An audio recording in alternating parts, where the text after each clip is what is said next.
our MC, was the ultimate hitman until he stood up to the boss to save a little girl, but ended up losing everything, except 17 years later, he woke up in a high schooler's body, faking a totally normal life while trying to rescue the trapped girl right from the hands of his old syndicate. He floors it with all he's got and ends up crashing the car, managing to ditch the old guy and go straight on the attack right in front of him. Nothing can stop him now. Setting the scene in an Eastern European country back in the 200s, where a lone man sits amidst the ruins of recent destruction and a desolate atmosphere, exhausted and wounded. Kisaragi K stays motionless on the blood-stained ground, gripping his weapon as smoke from the rubble hangs thick in the air. Wounds across his body become clear, revealing the gravity of his situation as he struggles to hold on to his consciousness amid the chaos. With his strength fading fast, his grip loosens, letting the weapon slip from his trembling hand onto the blood-soaked earth. In this desperate moment, his sister Misaki begs him not to give up, while he uses his final bit of energy to insist that she flee and leave him behind. Powerless against fate, the girl stays rooted in the wreckage, clutching her stuffed rabbit with shaky hands as tears streak down her soot-covered face. With eyes burning a fierce red, he cuts through her hesitation, harshly ordering her to leave immediately before the worst happens to her too. Eyes watering and heart heavy with anguish, she finally yields to the pressure, turning to run while pressing her toy to her chest, leaving the ruins behind. Consumed by the shock of the devastation, the little girl cries silently, the weight of leaving her protector behind starting to crush her world. As she dashes desperately away from the scene, the boy remains on the ground watching her go in the oppressive silence and dim light of the destroyed landscape. Alone and drained, Kisaragi K feels a faint pulse at his wrist, like a final warning from fate about to unfold. And just like that, everything changed. The silence is broken by firm, heavy footsteps as a silhouette emerges. The newcomer walks calmly through the rubble with an imposing posture and a cold expression, ignoring the chaos as he nears the fallen man. The air turns heavy when a gray-haired man appears, flanked by a tactical squad that surrounds the area with an intimidating, authoritative presence. He studies the scene with a sharp gaze, breaking the silence as he speaks a single name: Nightshade. Nightshade glares down at the fallen youth with disdain, confirming the rumors by coldly stating that he really was the monster people described. With a look full of contempt, Nightshade locks eyes with his victim and declares coldly, "All on your own." The view reveals total destruction, with dozens of soldiers scattered across the ground, leaving Nightshade shocked at the raw power of his opponent as he gasps, "You did all this alone." A deafening roar echoes through the ruins, while the young man stands firm before his exhausted opponent, maintaining his stance beneath the smoke and flames consuming the area. No one saw that coming. Nightshade watches him with scorn and, without hiding his distaste, calls the choice to prioritize an emotional bond over survival completely petty and unforgivable. Raising his pistol, Nightshade prepares the final shot, staring down the injured opponent and coldly asking, "Any last words?" Instead of panicking as the end nears, our hero flashes a calm smile, accepting his fate with chilling peace as silence fills the air. Facing the threat, the kid keeps a steady grin and adjusts his stance, murmuring just a cryptic, "I see." And just like that, everything changed. Nightshade keeps the gun leveled at the boy, ending the standoff with a freezing, "See you in hell." 17 years pass in a blink. Then the silence is shattered by a confrontation where an angry, bald brute intimidates a terrified kid screaming in fear. Kinju, gripping a golf club, ignores the pleas and looms over the group, demanding to know if they really think they can just back out now. The young delivery guy, clearly shaken, tries reasoning with them, insisting they were hired for a simple courier job and had no clue what they were getting into. With a cigarette hanging from his lips, the guy cuts off the excuses with a sharp, impatient retort. Desperate, the delivery boy begs for a pass, claiming they have no idea how they ended up tangled in such a dangerous mess. Near tears and totally bewildered, he cries out, questioning how he got tricked into picking up an assassin straight from a crime scene. No one saw that coming. Without a second thought, the brute unleashes his rage, slamming the club into the ground and shaking the earth, hitting the club to the floor. The guy reminds them they're just messengers hired for the right price and warns that any more complaining will lead to trouble. The guy's patience runs out. With a cold glare, he presses a blade against the redhead's face, growling, "I'm just gonna have to eliminate you." In a desperate final attempt to stop the strike, the redhead grabs the brute's arm, begging for a chance to live. Surprised by the sudden resistance, the brute halts his move, letting out a sharp, confused, "Huh," Seeing the kid's persistence, the protagonist steps up, flashing a cold smile and declaring he'll handle everything on his own, even with a blade at his throat. The boy begs them to let his senpai go, leaving the guy stunned and wondering if K has finally lost his mind. Keeping his cool, the protagonist smiles confidently, telling the kid he'll be fine and arguing that a pro hitman wouldn't just waste some random person. Night falls over the city, turning the skyline into a dark silhouette beneath the glow of the moon. The tension hits a breaking point. In one swift, brutal motion, a man is slammed to the ground, leaving a trail of blood behind. Everything shifts when the thugs realize they're in danger. One guy, panic-stricken and trembling with his gun drawn, screams for his boss to get down. The warning comes too late, and just like that, the shot lands perfectly, silencing the man before he even knows what hit him. Total shock sets in for the remaining goons. Frozen by the brutal display, the three men can't even move, let alone fight back against such terrifying speed. Disbelief fills one guy, who's slumped on the ground and can't wrap his head around how a bullet could punch through the wall with that kind of precision. Nightshade shows total confidence in his gear, making it clear that a flimsy wall is nothing to his .50 caliber pistol. Dead silence fills the room after the shot, showing the absolute defeat of the targets while the survivors stare at the cold, calculated execution. Tension hits the ceiling when Nightshade, ice cold and relentless, kicks the door down with full force, his suppressed weapon ready to clear the room. Without blinking, he tosses a table with massive strength, sending it spinning into his opponent while he drops a line. Never underestimate a hitman. Nightshade keeps the pressure up and, giving them zero room to breathe, locks his aim onto the cornered targets. The fight reaches its climax, with the boy and his partner scrambling in fear as they realize they're outclassed by Nightshade's raw skill. No hesitation, he uses a circular object as a shield, landing surgical shots that take down every single opponent before they can react. Stepping over the defeated group, Nightshade ignores the survivor's desperate question about how he was tracked,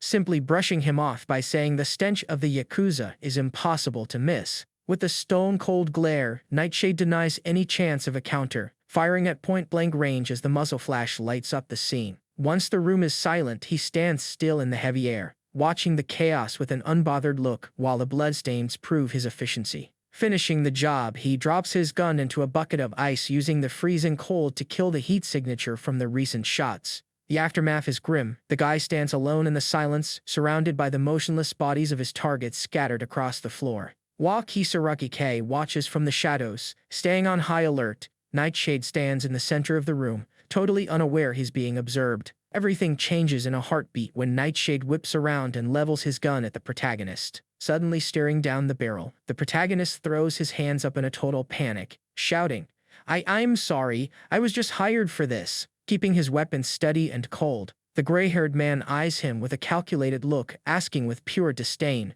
"You're Kisaragi K, right? So you're just a delivery guy, huh?" Under the pressure of the interrogation, the protagonist adjusts his cap with a nervous grin, stuttering a response to keep it cool under Nightshade's intimidating gaze. "Yay. Yeah."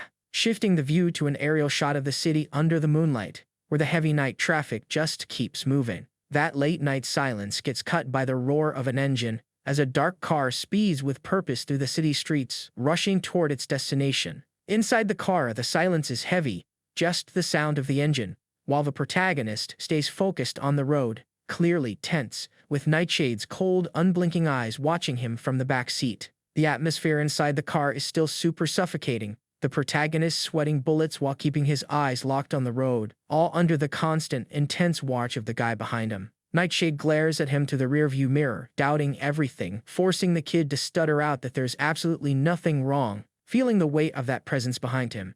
Kisaragi K can't hide his nerves, thinking to himself that a pro assassin's aura is just on another level. The man stays completely silent, casting a piercing look that hangs in the air, creating a mental pressure that just freezes any attempt at small talk. Unable to handle the suffocating quiet anymore, the protagonist hesitates for a second before finally working up the courage to ask his passenger something. Breaking the ice under all that pressure, the kid decides to speak up, cautiously mentioning that when he arrived to pick him up, he saw what happened on the first floor. Recalling the shocking scene, he thinks of the victims left on the floor and asks, totally horrified, if women and kids were really targets in that mess. As they speed through the night, Nightshade answers with cutting coldness that no, he wouldn't mind it, but admits that if they started screaming, it'd be a real hassle, And just like that, the protagonist is left shaking at the cruelty of that answer. He keeps his gaze frozen and explains with total indifference that cleaning up the bodies is outsourced, so there's basically zero cost to taking out anyone disposable. Faced with Nightshade's complete lack of empathy, the protagonist lets out a nervous, disbelieving laugh, shivering as he realizes the rumors about this guy weren't just talk. This dude is pure ruthless. The tension hits a breaking point when the man, looking cold and sharp, cuts through the gloom just to say, "Funeral flowers." It gets even more intense when the protagonist, totally caught off guard, asks how Nightshade knows his name, only to hear that his boss already leaked all the intel. Nightshade explains that every elite assassin uses a flower as a codename known as funeral flowers, a title in the Western underworld that's basically a death warrant. While steering through the streets, the kid can barely hold back his anger, thinking about how this guy went way too far bringing up things that were supposed to stay secret. Feeling the weight of those dark words, the protagonist looks back at his passenger with a face full of tension. Trying to shift the focus away from the suffocation, the kid stares at the man's face and asks point-blank if that scar was left by a blade or something like that. Hasaragi K, deep in his thoughts, feels bitter about the heartlessness of those who wouldn't think twice about hurting someone like a funeral flower. Facing the question, the man stays silent, keeping his eyes locked with an enigmatic weight, showing zero intention of revealing where his scar came from. Pulling his cap low, the protagonist hides his face in shadows, mirroring the dark thoughts and frustration clouding his judgment right now. Breaking the quiet, the man touches his own face, revealing in a mysterious tone that someone just like him once existed in the funeral flowers. He continues the grim story, explaining that the codename Nightshade isn't just about shadows, it's the belladonna plant, a deadly toxin that's basically a gift of death. And just like that, everything changed, as the atmosphere shifts into something heavy, and the guy sitting next to him looks like a total Grim Reaper. Coldly, he recounts how that former member paid the ultimate price for one unpardonable mistake, daring to go against the organization's orders. With a tone dripping in disdain, Nightshade adds that the old member eventually lost his mind because of some rookie kid. The protagonist wears a dark grin, admitting with a sharp edge that he was the one who ended that guy. Then mocks him with a simple, "So what?" And that's where it gets crazy. Nightshade pulls his weapon, aiming it point blank and declaring this is the last story the kid will ever hear. Suddenly shaken by the lethal threat, Kisaragi K breaks into a cold sweat, looking totally shocked as he asks what the guy is even talking about. A loud metallic click echoes through the car, a grim warning that Nightshade has officially run out of patience. Keeping the gun steady, Nightshade actually compliments the kid's driving, noting that his constant glances were a tactical move to check for tails, proving he's no low-level Yakuza lackey. He studies the kid closely, pointing out that he isn't showing a single sign of fear, which should be physically impossible if he were actually nervous. Feeling the weight of that observation, the protagonist can't hide his tension, with cold sweat dripping as the air in the car becomes suffocating. Watching him like a hawk, the man is confused by the total lack of that distinct sense of fear, finding the kid's absolute calm deeply unsettling. With tension hitting its peak, Nightshade demands to know the protagonist's real identity and where he actually comes from, pressing him hard while he grips the wheel. Suddenly, the protagonist grips the steering wheel tight, showing that the pressure has finally pushed him to his breaking point. Without a word, he makes his move, yanking the wheel hard to force a change in the situation and catching Nightshade completely off guard. No one saw that coming. The guy's eyes go wide, stunned into silence as he tries to process the sudden, wild shift in the power dynamic. Not wasting a second, Kisaragi K slams the brakes, tires screaming against the asphalt. Drifting wildly toward the guardrail, sparks and dust fly as he puts them on a direct collision course. With the crash looming, he stares into the rearview mirror, eyes cold. "What do you think you're doing?" Nightshade's eyes widen in pure shock, realizing exactly how reckless this kid is. And just like that, everything changed. The car slams into the metal barrier with a deafening crash. Before the wreckage settles, he leaps from the moving vehicle, landing with surgical precision. Nightshade isn't far behind, using the momentum to stick the landing. Senses dialed up to the max, K lunges at him, throwing a strike, but the guy's expression proves he isn't going down without a fight. Moving at blinding speeds, the protagonist unleashes a slash, a crimson aura tearing through the air. This is where it gets good. His eyes glow a deep red as he brings his blade down with lethal intent. Reacting with superhuman speed, the man draws his weapon mid-air, whispering in disbelief. "So fast." The strike cuts through everything, leaving a trail of blue energy that rips the scene apart. Desperately trying to hold him off, Nightshade fires his gun while the rival's attack glows with destructive power. Visibly frustrated by the relentless pressure, he lets out a growl, bracing for the onslaught. No one saw that coming. The hollow click of a jammed gun echoes, leaving Nightshade completely frozen. He pulls off a clean slide along the ground, while the man hangs in the air, his weapon now dead weight. Smirking, the protagonist mocks him, explaining that the cylinder is a massive weak point if you hit it just right.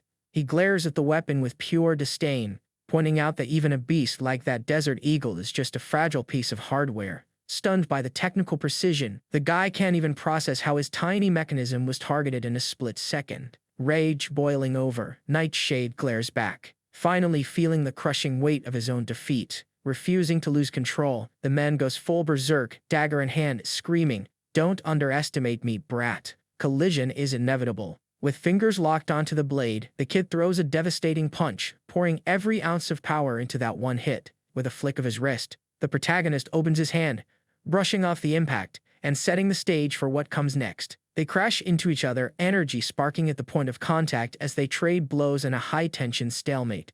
And this is where it gets good. The protagonist lands a crippling strike, leaving Nightshade stunned as his arm goes dead from the nerves being completely severed. Moving with insane fluidity, the Prota exploits the gap in Nightshade's guard to deliver another lightning-fast strike, leaving zero room to react. The kid clocks him right in the face, sending him flying backward from the sheer force. Keeping up the relentless pressure, Kisaragi K closes the distance, using the guy's own confusion to lock him into a total immobilization.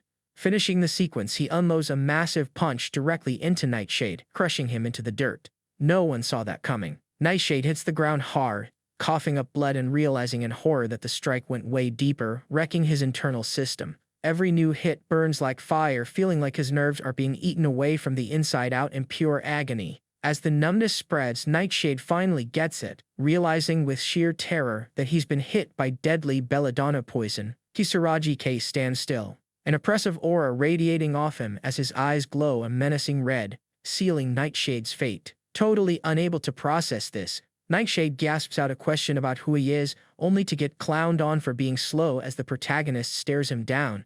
In a final flash of clarity, Nightshade hits his breaking point, whispering in disbelief as the truth about that nickname finally clicks. The Prota smirks at the realization, breaking the silence with a jab. "Took you long enough, haven't seen you in forever." Shock plastered all over his face. He stammers, "Impossible," but the protagonist shuts him down, calling him out for being the real joke. Kay gives him a condescending look, mocking his ego and pointing out that bragging about a fake feat just proves how cowardly he really is. Wounded and facing the subordinates, the Prota throws a stinging remark, noting they only showed up now that the fight is basically over. Shaken, Nightshade stutters that it's all a lie, because the guy should be dead. The kid just shrugs, coldly confirming he died, but that doesn't change how this ends. With an intense, wild look and a smirk bordering on madness, he spills the secret, cryptically claiming he somehow managed to come back to life. The reveal hits the guy hard.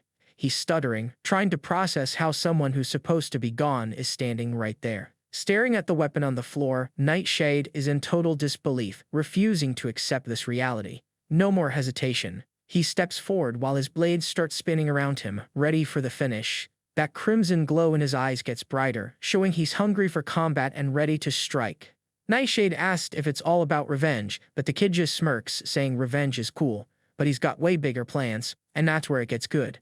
Out of nowhere, a raggedy old doll drops to the floor, as if the energy holding everything together just vanished. Keeping his eyes locked on his target, Kisaragi K makes it clear he isn't here for revenge. He's here to take back what's rightfully his. Fueled by pure determination, he declares he's going to burn the entire garden organization to the ground. The guy is in total shock, questioning if he's actually got the power to pull off something so crazy. He scans the room, noticing more flowers hanging, which means plenty more elite assassins are now on his tail. Without missing a beat, he lands a heavy blow, telling the guy he's got no chance of changing the outcome on his own. With ruthless precision, he executes the attack, wiping the floor with his opponent in one swift move. His foe hits the ground for good while he just walks away like it was nothing more than a minor annoyance. Shooting a cold look at the empty spot, he drops the line, "Watch everything from down there, you scumbag."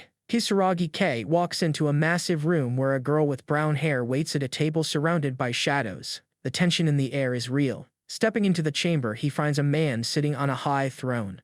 The guy keeps his gaze icy, flat out stating with zero sympathy that the person they're talking about is dead. The girl doesn't even flinch, just turns her head to lock eyes with him, keeping her poker face perfectly intact. Keeping his cool, he breaks the silence with a jab, asking if she remembers what went down during the Civil War with her old mentor. Suddenly, a painful memory hits him hard, his sister's terrified face clutching a toy amidst the flames, his own expression burning with deep, uncontrollable rage. Breaking the silence, she keeps her eyes closed, coldly admitting she was the one who ended his life. Watching them closely, the man wonders who's behind the attack, questioning if it was the Japanese police or a strategic move by the United States. Keeping the tension high, he starts tapping his fingers on the table, hinting the strike could have come from someone else entirely. Eyes still shut, he doubles down, declaring that Japan is now his new playground for operations. With a sudden, sharp motion, he slams his palm onto the table, cutting off his thoughts and sealing the deal. Looking at the situation with pure spite, he coldly states there's a pesky weed in his path that needs to be pulled out. She ignores the tension, eyes steady and voice icy, ordering him to pass the message along to the other funerary flowers. Under the clear sky, she delivers the final sentence: in 1 month, that weed will be ripped out by the roots. And that's where it gets crazy. The story shifts to a dark truth. He first awakened in the middle of a war-torn wasteland. Reflecting on his lonely past, he reveals he never knew his parents. Growing up branded as a war orphan, wounded and drained, the boy drowns in isolation, his face showing the fragility of someone who only learned to survive through his own pain. Just as he's trying to process reality, a mysterious man in a suit appears, pointing a weapon and setting the stage for a life-changing reveal. Keeping the gun steady, the man's face is hidden in shadows, forcing the boy to realize he's facing a fatal choice. Holding his aim, he drops the ultimate ultimatum: take out whoever is in his way, or don't expect to survive. Totally confused, Kisaragi Case stares at the barrel pointed right at him, frozen under the man's intense pressure. Facing the ultimatum, the protagonist makes an irreversible call, choosing the dangerous path by grabbing the gun with a firm grip. No hesitation.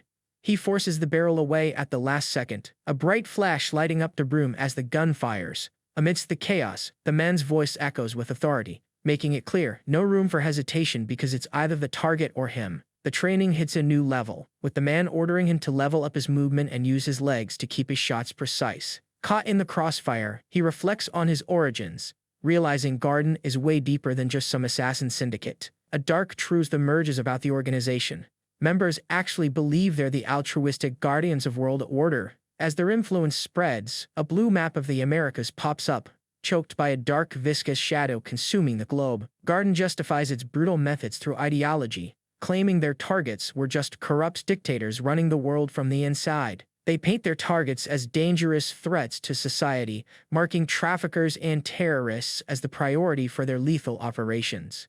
Coldly eliminating another target, they follow a twisted philosophy, leaving flowers at funerals they caused, calling it a necessary measure to prevent bigger wars. The sharp, piercing sound of a violent impact rings out, surgical precision, landing shots dead center in the head and chest, leaving zero chance of survival and proving their efficiency. He ponders his own nature, questioning if the lives he took were for a greater good, or if he's just a mindless machine following orders. Harsh commands echo through the alley, ordering the capture of the target's daughter and the traitor, while he scrambles to protect his sister in the dark. Exhausted and gasping for air, Kisaragi K realizes the fragile lie of his life is finally falling apart right before his eyes.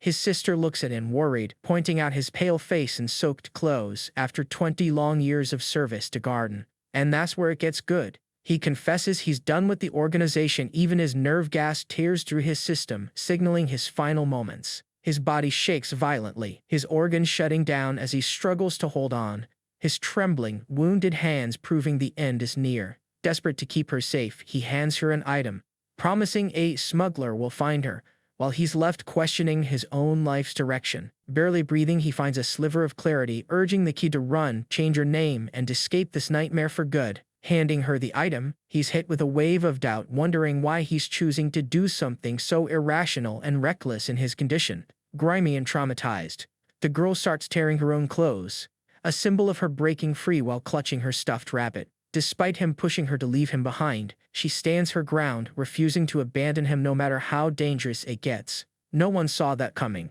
She stares him down, face stained with the fight, and demands to know how she can save him.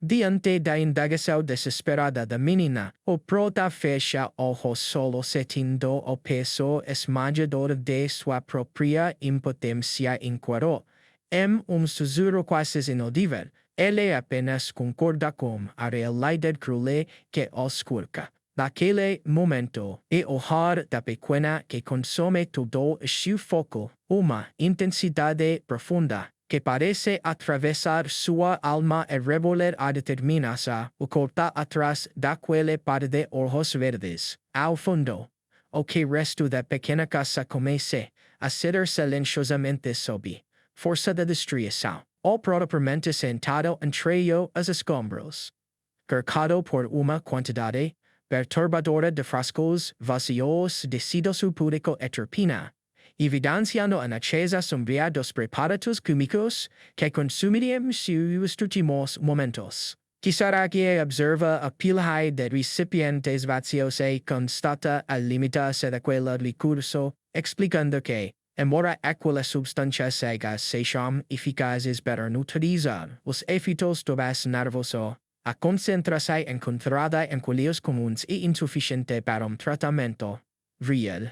E ela, que os demelaios fizessem uma expressões, e uma expressa panto de conhecimento, reflete sobre a requeridade e precisão de sua parceira, admitindo para si mesmo que, apesar do limite, ter apenas 20 minutos para realizar a tarefa, ela de alguma forma conseguiu concluir o objetivo. Ai, arrumei, aproxima-se como lío de pelúcia, visivelmente radiante, e exclama com entusiasmo que está feliz por ver que a cordel está melhor do que antes, enquanto guruto pondera, impressionado, sobre como ela conseguiu reunir tantos frascos sozinha. O prota sente o peso da exaustão em seu corpo, observando suas próprias enquantos feridas enquanto a tensão aumenta, ciente de que a perseguição é iminente, que os inimigos estão cortando a area por todos os lados. Ao observar o estado precário dos sapatos da pequena,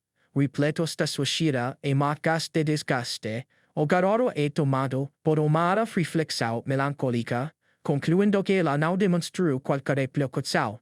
Como proa segurança, o integridade de sica durante, a missão de qualidade sica durante, a missão e cuidade física durante, buscando tranquilizar o irmão diante da tensão do momento. A garotinha pede que elefanas relaxe e descanse, assegurando que não há mais ninguém importuberto. No entanto, o momento de trégua é brutalmente interrompido por uma voz sombria que corta o silêncio.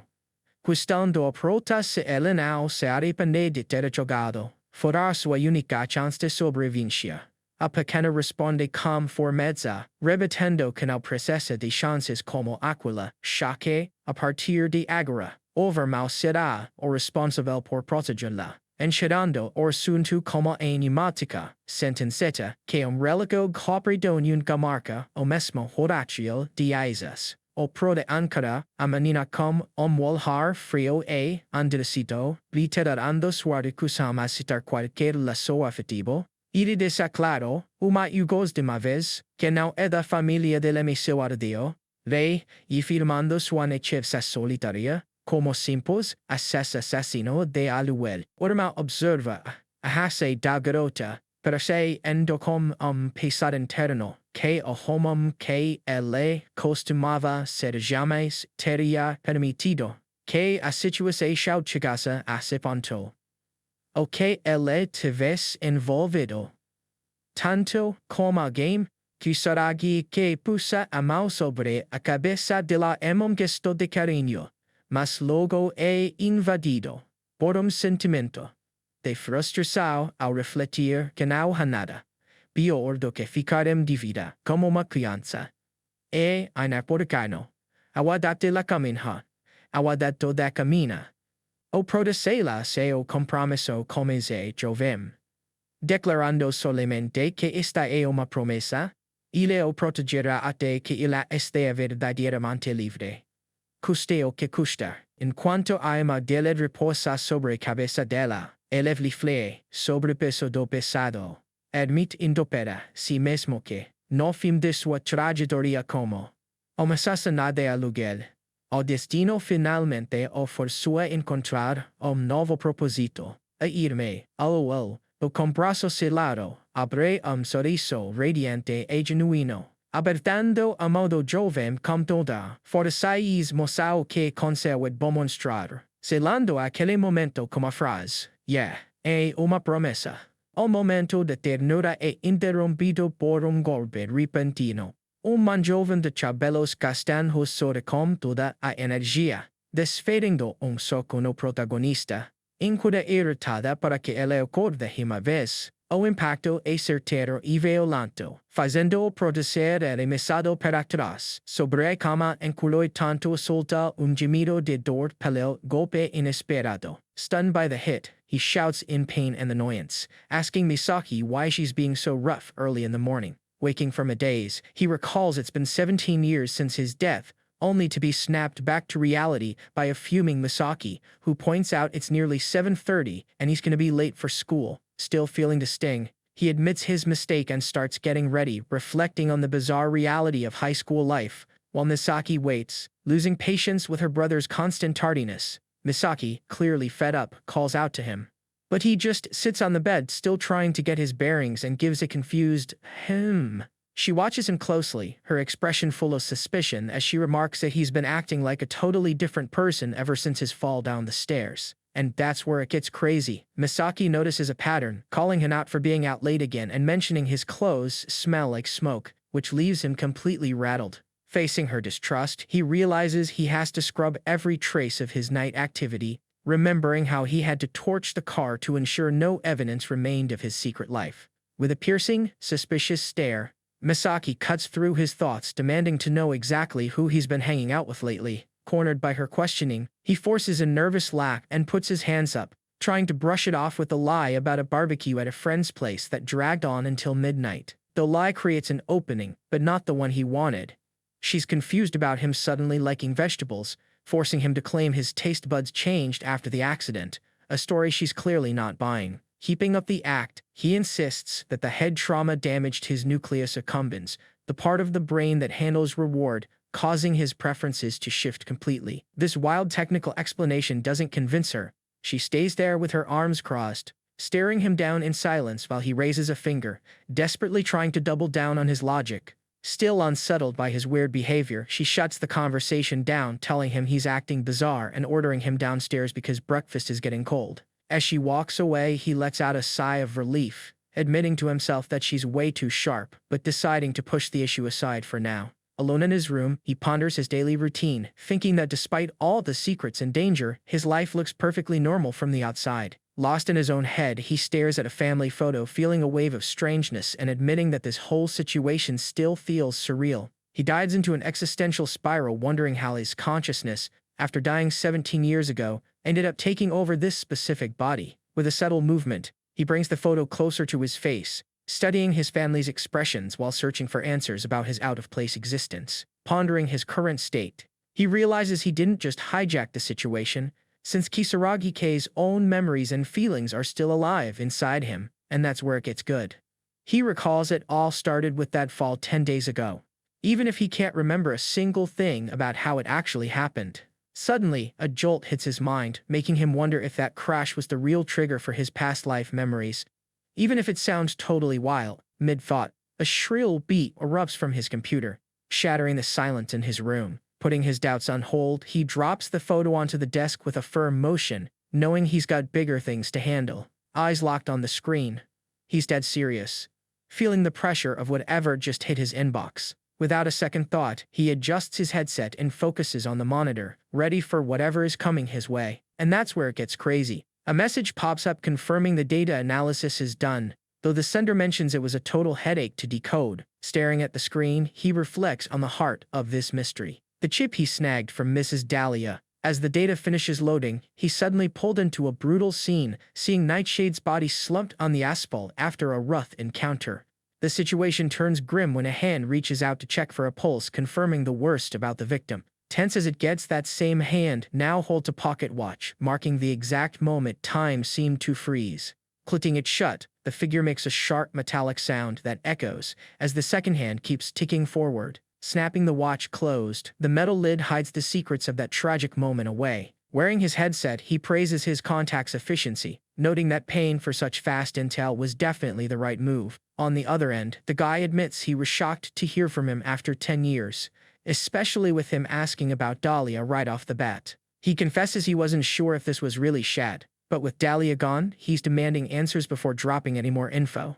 Dismissively, a finger presses against the photo, slashing a red mark across the man's face, while the girl beside him watches with a strange, calm expression, challenging him. The guy brings up 17 years ago, when he defied orders to save a father and son, a move that should have been the end of him. Sitting at his desk, he listens as the caller mocks him for picking a fight with the organization all over again. As he digests the conversation, a sharp click in his headset makes him wonder if his next move involves that girl, Lilia. And that's where it gets good. A dark memory resurfaces, showing how the garden took Lilia away after he was declared dead, leaving only her abandoned plush rabbit behind. Silence fills the room as a representative from the garden organization steps onto the podium, kicking off a solemn ceremony that feels like a total turning point. Attention shifts to Lilia's past, exposing the harsh truth that for 17 years the organization has kept her locked away, just a glorified display piece for their own gain.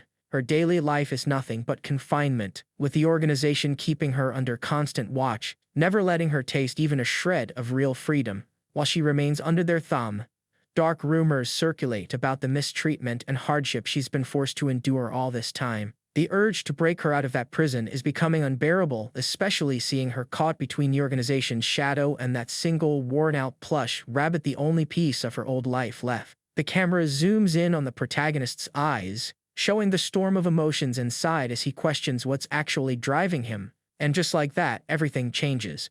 Lilia shows a rare, genuine smile, hugging her rabbit like she's completely forgotten the cruel world around her. Kisaragi, feeling the weight of his own ruthless nature, stays ice cold, making it clear that his motives as a killing machine are something nobody needs to know. The vibe gets heavy when he gets a stern warning. There are rules, clear limits, and they're told to never dig into things that don't involve them. Facing the threat and the forced silence, the guy keeps his face unreadable, refusing to say a single word back. Clicking the mouse with a steady hand, he listens to the mechanical sound, muttering about how stiff the equipment still feels. A sudden, sharp beep cuts through the quiet room, signaling that a new notification just popped up on the screen.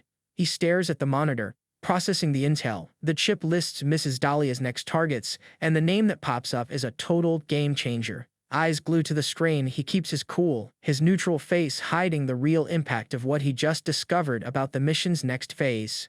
The scene shifts to the academy, where the massive high-end gates welcome students walking across a courtyard to the sound of the fountain. We're at the St. Agnes Girls' Academy now, where a group of students chats and walks, completely clueless about the danger heading their way. Standing in the middle of the courtyard, one girl freezes for a second, creating a weird contrast between the school's calm vibe and the tension creeping in. In the middle of the school day, two friends wave goodbye, smiling and planning to meet up tomorrow, having no idea about the secrets surrounding this guy. With a calm smile and a gentle touch to her hair, Shido-san says her goodbyes, wishing everyone a safe trip home. And no one saw that coming.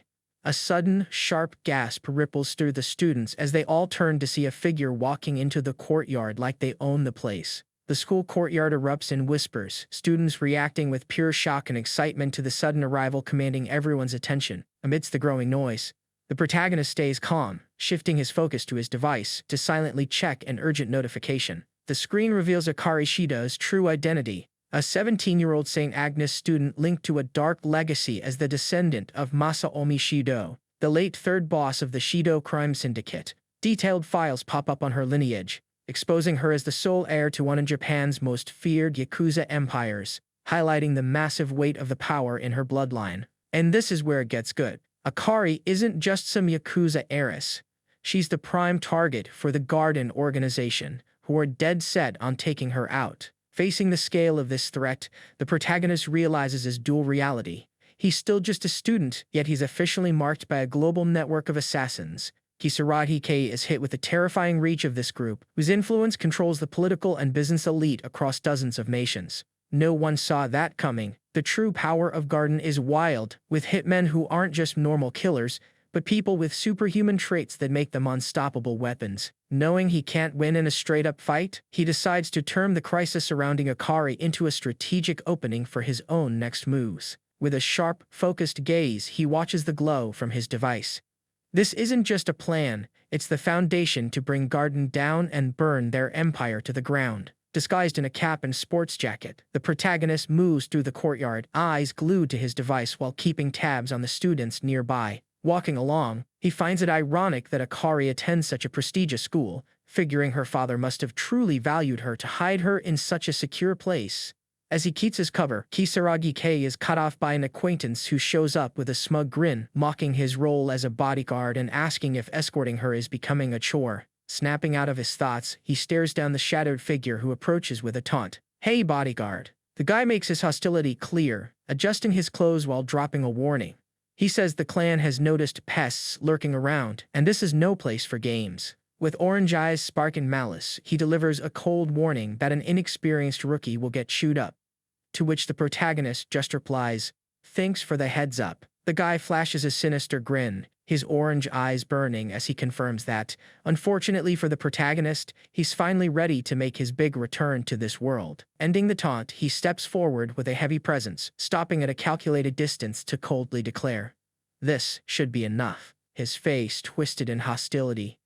The man clenches his fist for a fight, demanding to know who he thinks he is and why he's stalking the young lady. Keeping a relaxed posture and totally ignoring the pressure, the protagonist replies with a calm smile.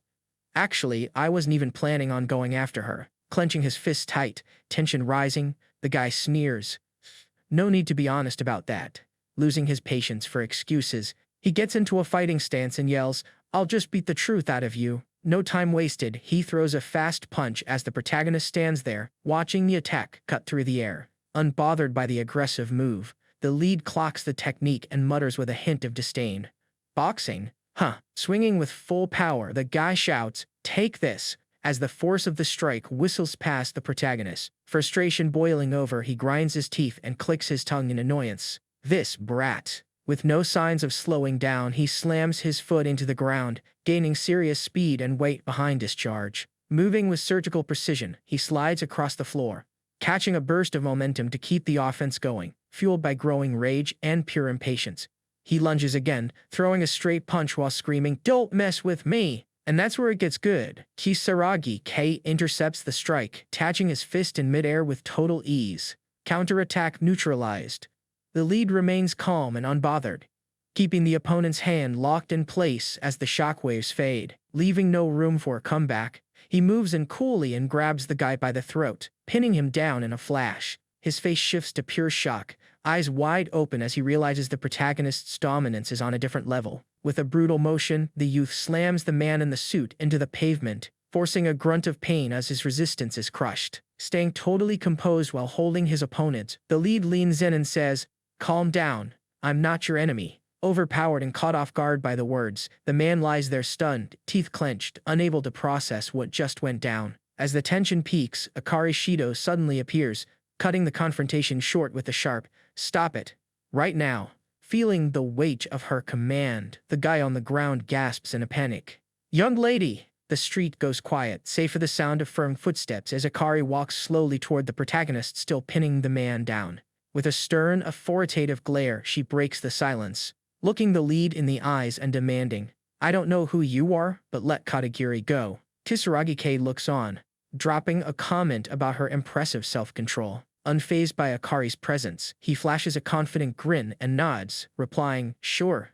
As long as you hear me out." Still pinning Katagiri down, he casually invites Akari for tea, and that's where it gets good. The guy under his boot starts shouting at him to stop messing around. Faced with such a bold proposal, Akari Shido closes her eyes, keeping her expression perfectly calm, as if processing the situation with icy focus. After a brief moment, she spins around, her dark hair flowing, and commands with authority, "Eat with me." The tension fades into silence as the scene shifts to a narrow alleyway, bathed in the soft glowing light of dusk. Following the path, they reach a wooden staircase leading down to a discreet entrance, hinting at a quiet, hidden spot. Arriving at the door, a metal sign mounted on the brick wall reveals the name, Savannah Sabanka Cafe and Bar. Settling inside, the guy eyes the place with a hint of irony, mentioning that while it's cool, it doesn't quite scream posh young lady. Cutting him off, Akari stops him mid-sentence, setting a clear boundary with a firm gesture.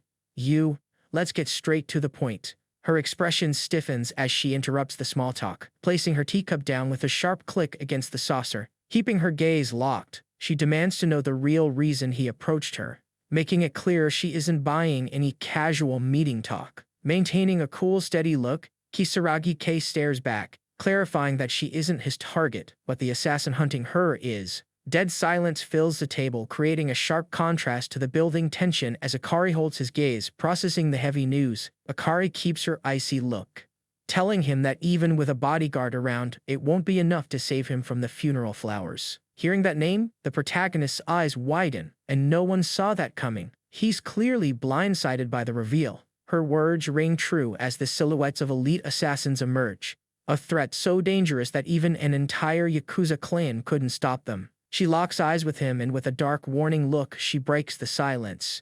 And you?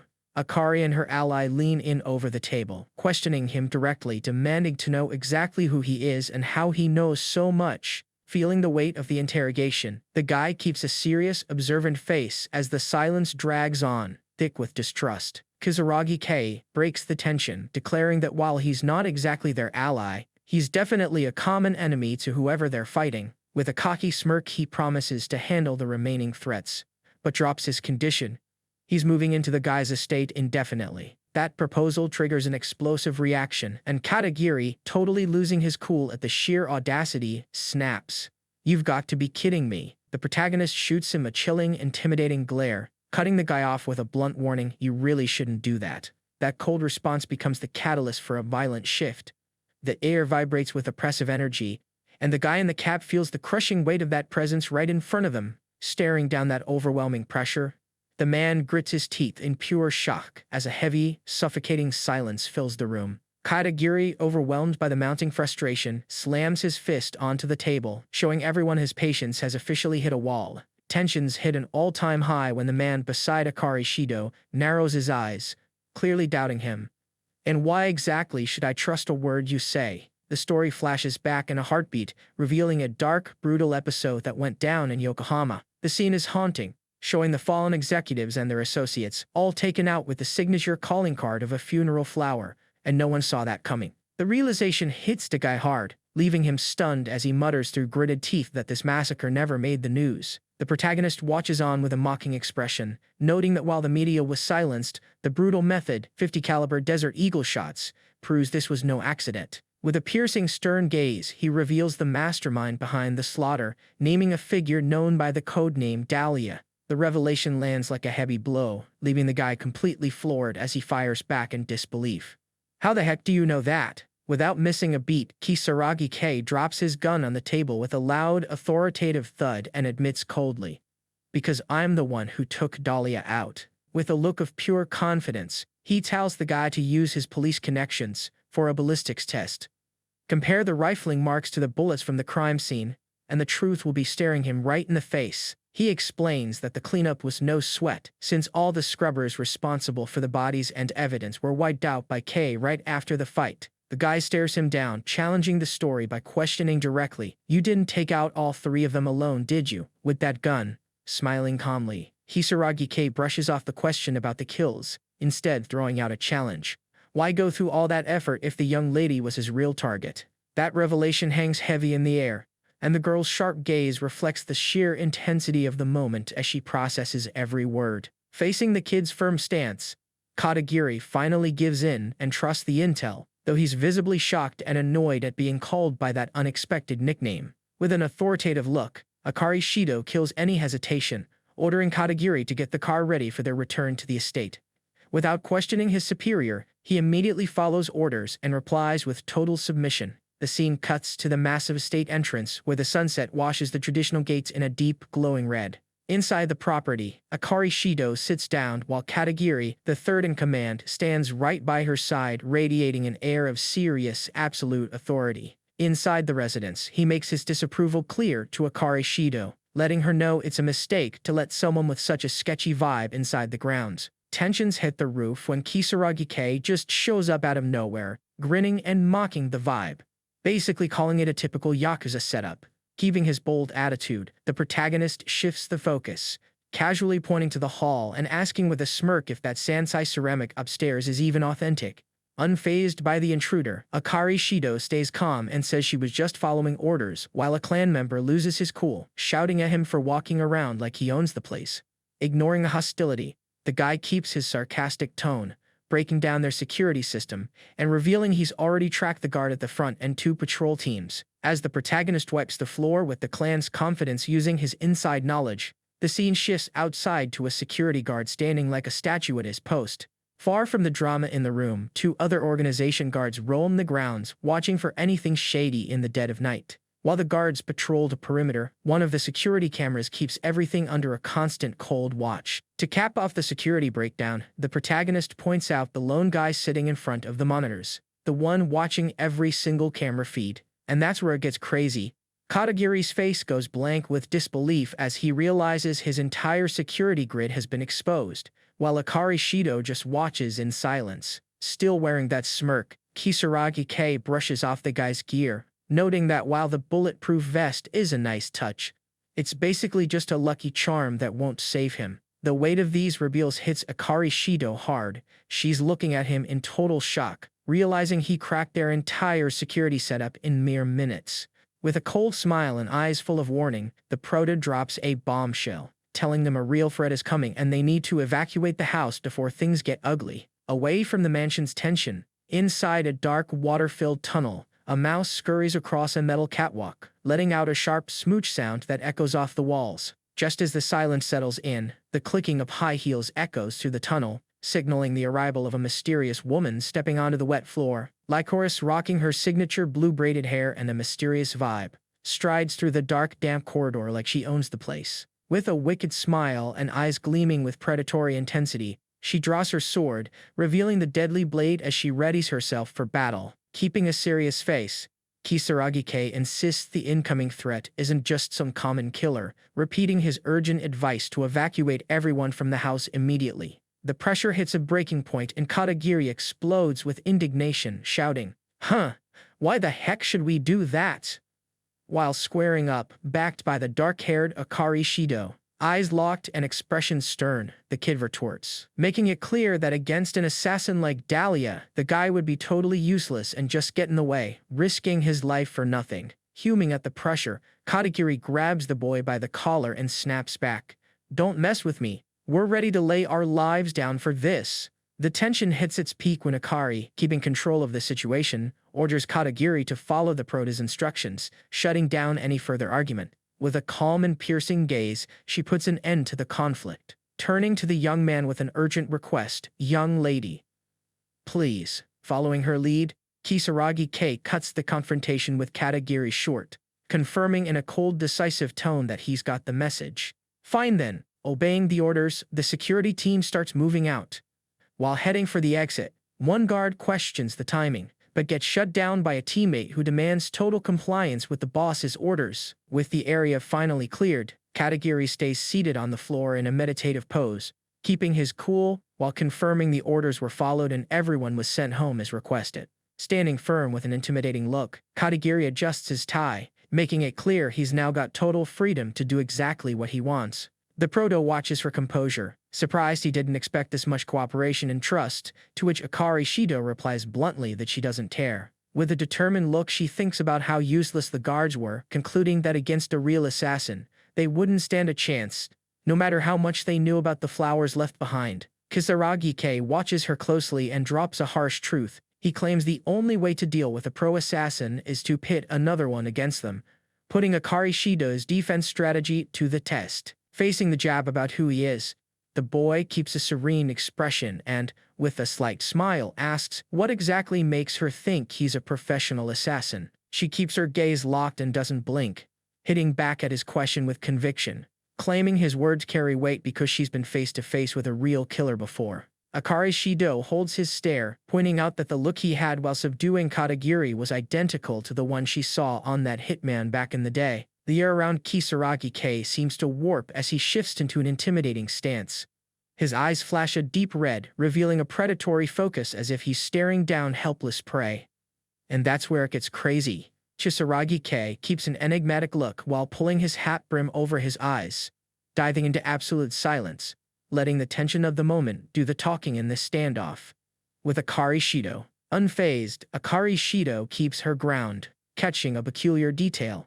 She watches him closely, noting that despite the resemblance to what she expected, his eyes tell a different story. Holding her ground, Akari Shido counters his silence, claiming that despite his menacing aura, his eyes lack that hollow coldness of someone who lives only to take lives. Deeply analyzing his essence, she senses an intense warmth beneath his gaze, revealing not just deep hatred, but an unshakable drive to reach his goals. The air around him ignites, intense flames wrapping around his face as his eyes glow with a predatory red, showing the sheer magnitude of the power he just unleashed.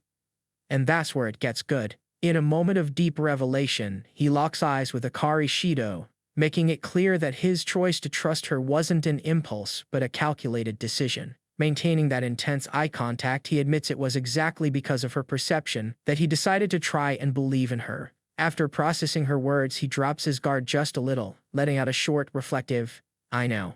He shifts the tone of the conversation and asks Akari Shido about the assassin with eyes just like his, revealing with heavy gravity that she's the one who took his father's life, the former head of the Shido clan. The tension hits a new high as Masaomi appears wearing a cold expression and a scarred face, revealing to Akari Shido that he witnessed every single detail. His gaze deepens, weighed down by persistent doubt and a resentment he can't hide as he wonders internally about the true nature of the woman who destroyed his bloodline. Memories flood Kisaragi K's mind, pulling up an image of a refined lady with a gentle smile, approaching his father with the fake kindness of an old friend. The memory continues, the image of that woman becoming even more vivid as she closes the distance and, still smiling, executes her fatal plan. The contrast between that fake warmth and the cruel reality hits, as the guards who kept order are ruthlessly neutralized, their lives taken with surgical precision in the middle of the chaos. And no one saw that coming. He shouts out loud while reliving the horror. "She cut the throats of every one of my father's bodyguards." The flashback turns visceral as the woman appears, holding her blade with terrifying coldness, showing the exact moment she wiped them out with one precise move. He snaps out of his thoughts abruptly, hit with a sudden realization as he stares at Akari Shido, mentally shouting about the weapon she's carrying. His focus locks onto her blade, wondering to himself if that steel bears the signature mark of the red spider lily. The tension in the air reaches its peak when she, watching his restless behavior, breaks the silence with a piercing look and asks directly, "How do you know that?" It all clicks for him, and with a mocking smile and an expression of pure certainty, he identifies the code name behind that ruthless execution. Lycoris, ha! The confirmation of the name Lycoris makes the assassin's figure appear, wrapped in a sinister aura with red spider lilies emanating from her, as she scoffs that the old witch is still at it. The room is suddenly filled with the dry sound of an impact as Akari Shido, maintaining her vigilant stance, watches the boy who remains crouched on the floor right below her. With the situation spiraling and tension thick in the air, she shows her worry, muttering with a nervous look. "This is bad." Kisaragi K, looking completely baffled and lost, locks his red eyes onto Akari Shido and asks uncertainly, "What is this?" A sudden shock rocks the floor, revealing only Lycoris's foot landing with lethal force, signaling that the assassin has made her move. Keeping her terrifying presence, Lycoris speaks in a tone that leaves no room for debate, hitting her opponent with an icy line. "So now, kid." Dominating the space with every step, she radiates a dark energy and demands a response in an authoritative voice.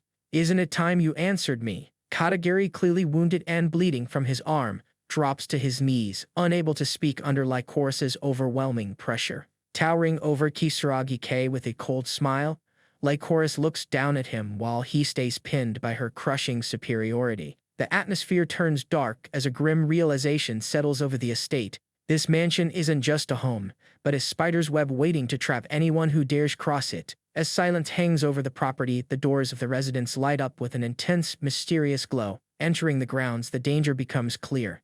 traps are scattered everywhere, proving someone is lying in wait. Keeping her intimidating stance, Lycoris demands the man in the suit tell her what's hidden inside, or face the consequences. Still wearing that cruel smile, she shows off her thin golden blades like deadly petals, mocking him as she threatens to pluck him apart one by one. Faced with her threat, a look of pure shock takes over her opponent's face, and in his desperation, he lets out a quiet, "Oh." The pressure is suffocating as she closes in on the bleeding man who, frozen in terror, stammers while asking what's going on. Suddenly, a violent, precise strike cuts through the air, releasing destructive energy as the blade connects with its target at full force. And that's where it gets good. The silence breaks with a desperate shout, "Young man," as Akari Shido jumps in, swinging her sword to intercept the assassin's lethal strike. The impact of Akari's intervention is huge, showing her face twisted in pure rage and tension as her will to protect the life at stake takes over.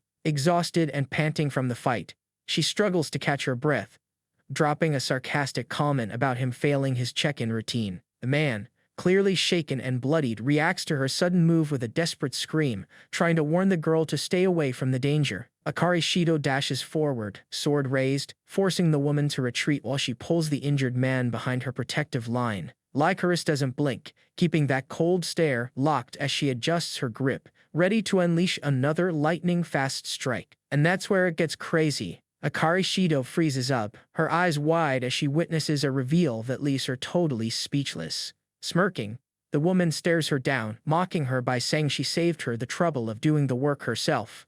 Before anyone can even process it, a swift, precise cut flashes across the man, sealing his fate in a split second.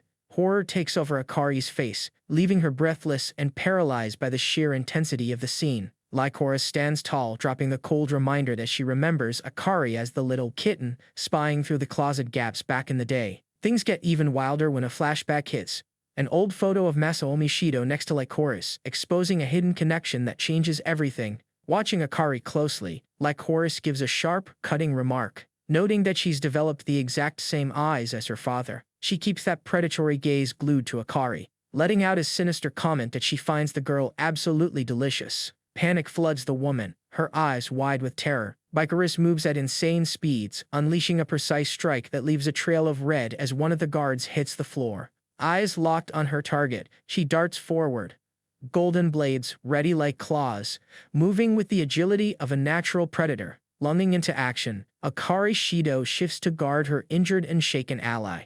Tensions are peaking when a heavy footstep echoes in the gloom, followed by an annoyed sigh and a muttered, "Seriously?" Out of the shadows steps Kisaragi K, radiating an intimidating aura, making it clear that Akari doesn't even realize who's really protecting her. The main character glares with icy glowing red eyes, putting out so much pressure that everyone knows his patience is officially gone. With a cold smile, the woman confirms her suspicions, scoffing that she finally tracked down that dangerous presence hiding in the room. Lycoris doesn't waste a heartbeat, charging with lethal speed and golden blades swinging, ready to take control of the fight.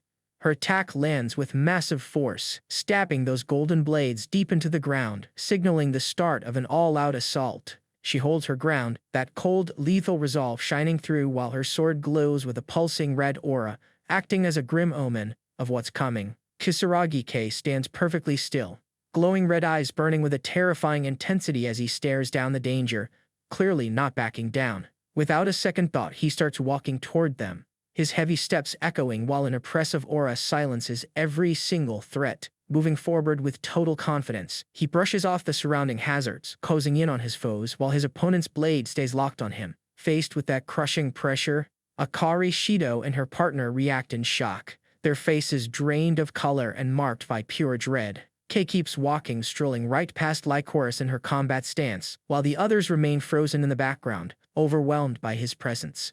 Her eyes lock onto him, realizing this isn't just some random kid, but someone who's mastered high-level combat techniques. And this is where it gets good. A critical lesson emerges. Never adopt a formal stance against an opponent holding a blade. The fight turns into a brutal masterclass, explaining how trying to block a knife with your bare hands is a one-way ticket to disaster. It's a lethal breakdown. Your arms are full of vital arteries, and one precise cut is all it takes to end things.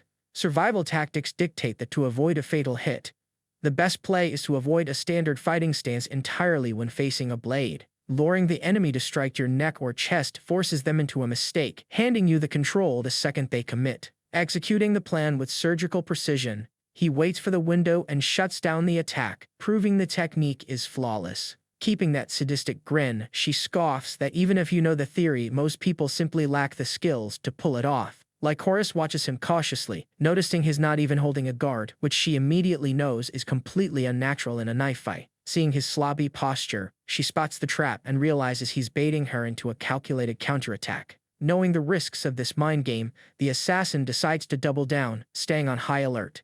And that's where it gets crazy. Her eyes go wide, stunned by something that shatters all her caution. A heavy red energy erupts, manifesting as spectral claws that flood the room with a predatory, menacing aura. With zero time to react, Lycoris gets caught by a devastating lightning-fast strike, forcing her back amidst the chaos. Senses firing, she spins through the air with intense focus, throwing a quick counter-strike with her blade against the crushing pressure. Pulling off a smooth, acrobatic flip, she defies gravity mid-air while her opponent crashes into the wall, keeping the battle at a fever pitch. With a calculated smirk, he reveals his tactic, taunting her. "I thought I could catch you off guard with that one." Maintaining her arrogant stance, she scoffs, joking that it's pretty bold of him to take the initiative and strike first. Lycoris, clearly impressed, drops the attitude to analyze the hit, asking if he actually managed to strike her common fibular nerve perfectly. Staying wide on her feet, she keeps an analytical gaze on him, noting it's been ages since she last faced anyone using Silat techniques.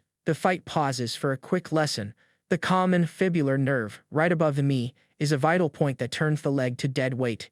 A core Silat concept. He stares back with a cocky grin, surprised she nailed the origin of his move, and jokes that old-school experience really does make a difference. Her face hardens, and with an ice-cold glare she says his Silat and that sharp tongue of his remind her of someone totally insufferable. Diving into the past, she recalls how over 20 years ago he left the front lines to become an instructor for the garden recruits. In a swift motion, a golden knife hits the ground with a loud, echoing clatter.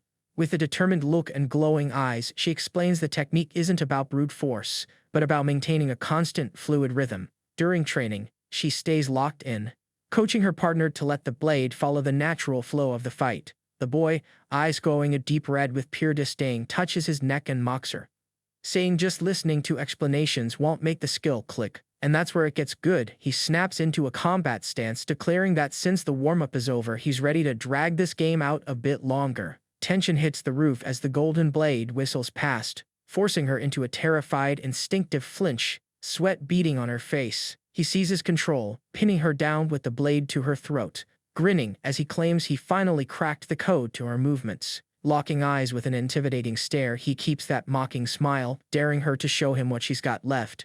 Paralyzed by the shock, cold sweat dripping down her face, she stares in terror at a monster who mastered her complex art after seeing it just once. She makes a drastic call, revealing that after that encounter, she quit as an instructor to head back to the shadows as the feared funeral flower. Lycoris remembers how she returned to the field to sharpen her skills, carving the spider lily crest into her blade as a sign of what's coming. Under the lonely glow of the full moon, the assassin resumes her relentless path, blade in hand and ready to fulfill her lethal purpose. With eyes full of resolve and an aura heavy with the pursuit of perfection, Lycoris shifts her stance, focused on a dark promise. Next time she draws her blade, she'll perform a true dance of death. Launching herself at her opponent with insane agility, she executes a backflip to position herself directly above him, her killing intent cutting through the air like a blade. In a moment of vulnerability, the guy breaks the silence with a shocking reveal, admitting that despite everything, he never truly felt hate for his opponent.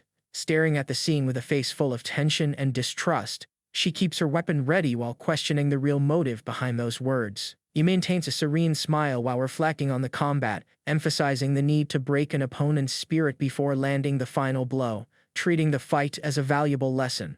Facing his calm demeanor, the assassin reacts with profound shock and visible disdain, as if his words hit something far deeper than just her combat skills. Terror takes over her expression, eyes wide at the unexpected reveal, forcing her to question her own sanity as she whispers in disbelief, "Impossible." With a sudden movement and a glowing crimson aura, he charges forward with a fixed, lethal gaze, ready to execute his next strike. Kisaragi K lands a precise, thunderous blow, forcing Lycoris into a desperate defense as the impact fills the area with crushing pressure. The strike hits the mark with surgical precision, piercing through Lycoris's guard and leaving her stunned by the speed of the counter. The scene reveals her state of total concentration, leaving any onlookers visibly tense and anxious about how this clash will end. Lycoris loses her grip as her weapon is ripped from her hands, the spider lily crest on the blade flashing through the air. Moving with ruthless speed, Kisaragi K snatches the hilt of her blade, which is still pulsing with crimson energy, while drops of blood spray into the air. This is where it gets good.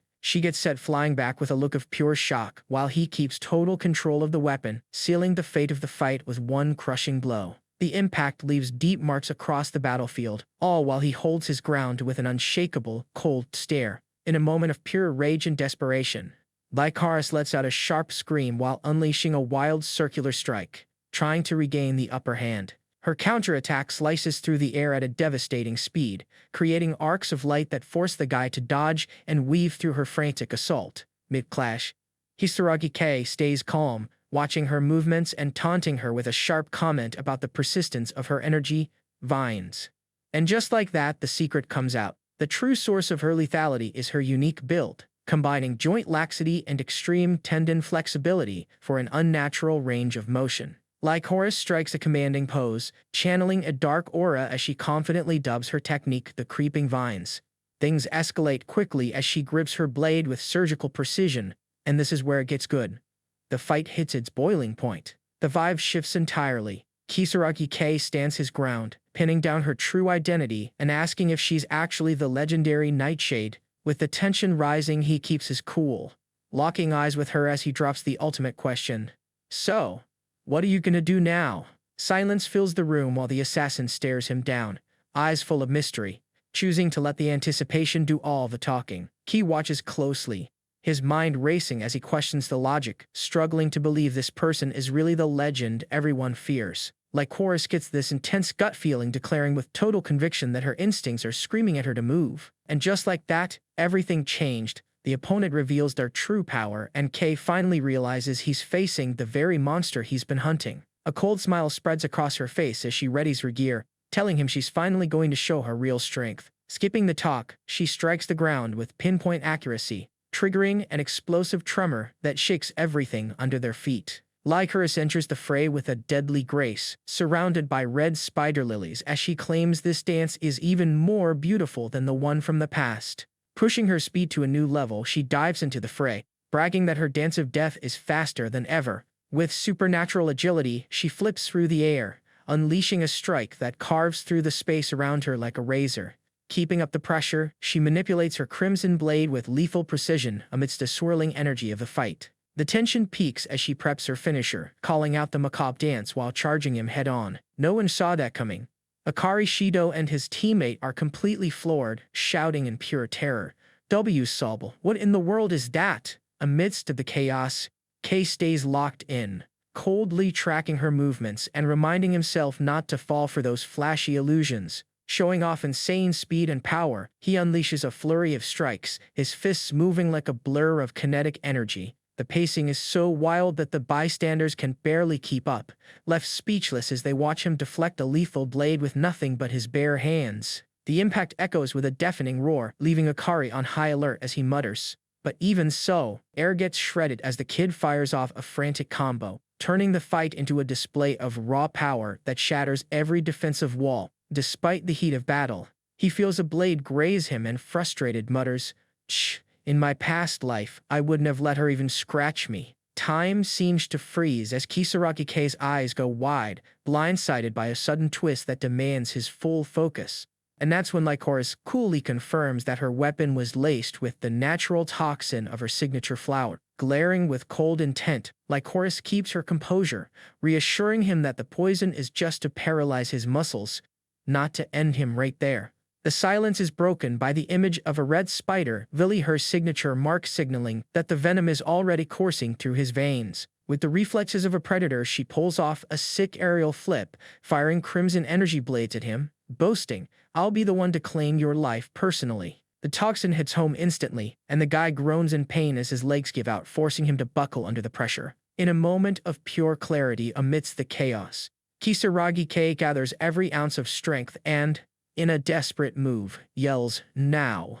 Under the heat of her acrobatic assault, he's trapped in the macabre dance, a relentless flurry of attacks that leaves him cornered by her speed. The air fills with a heavy crimson aura as Lycoris, grinning, readies the finishing move and declares that the execution is inevitable. With a locked-in look and total focus, she dives towards her target, wrapped in an aura fueled by the intensity of her crimson blades, and just like that, everything changed. Kisaragi tanks the direct hit, and as his voice pierces the battle, he firmly yells, "I won." Her smile stretches into a manic grin, revealing an expression of pure, unhinged intensity that cuts through the scene. Under the blinding glow of sinister energy, Lycoris maintains her relentless stance, piercing the target with surgical precision. Amidst the battle's chaos, she wears the look of victory.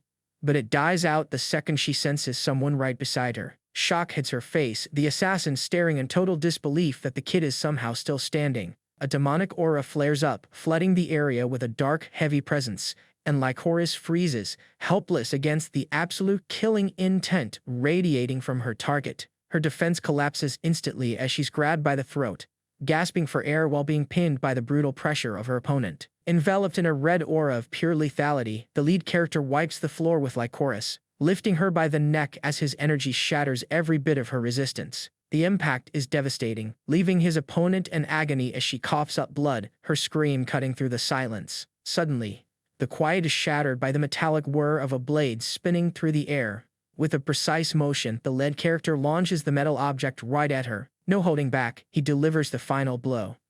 The blade strikes true and her face says it all. Total defeat. She watches it go down, her expression shifting into pure shock and deep concern over how ruthless this fight became. Visibly shaken, she covers her mouth in disbelief, struggling to process the fallout of her ally's loss. Looking down at the fallen foe, he reflects on the massive skill gap, admitting with a sigh that he hasn't reached her level just yet. Face bruised and hardened by the fight, Kisaragi locks eyes with his opponent and declares, "I'll see you again in the underworld." She wipes blood from her lips and speaks in a cryptic tone, on the distant shore, where the waters run crimson. Standing over Lycoris's motionless body, he watches the petals fall, chillingly whispering, and blood-red flowers bloom in complete defiance. Amidst the falling petals, Akari Shido and her partner stand frozen, staring in absolute terror at how the battle ended. A sharp, metallic sound rings out as the leg trembling stumbles back across the blood-stained floor, clearly drained. Feeling the weight of his injuries, he lets out a heavy, ragged breath, while sweat drips down his battle-worn face. Seeing him in such a bad spot, his teammate steps up asking in disbelief how he even survived that lethal poison. Staggering under the exhaustion and the toxin, he admits he's in rough shape. His breathing technique only buying him a little extra time. Making a conscious effort to stay in control, he relies on a high-level tactical breathing technique to keep his focus sharp under extreme stress. The group breaks down how he used it to slow his heart rate and blood flow, figuring they need to find a black market doctor for him immediately. Keeping his cool, he adjusts his headwear and brushes off the help, saying a real poison user never heads out without a backup antidote. Tensions still thick in the air. His friends watch him closely until he shakes off the haze and asks what's actually going on. He pulls out an old pocket watch, studies the gears, and realizes, and that's where it gets good. He's finally locked onto his next target. Staring hard at the pocket watch, he hints that they'll soon uncover who ordered the hit on K and, more importantly, what the motive actually was.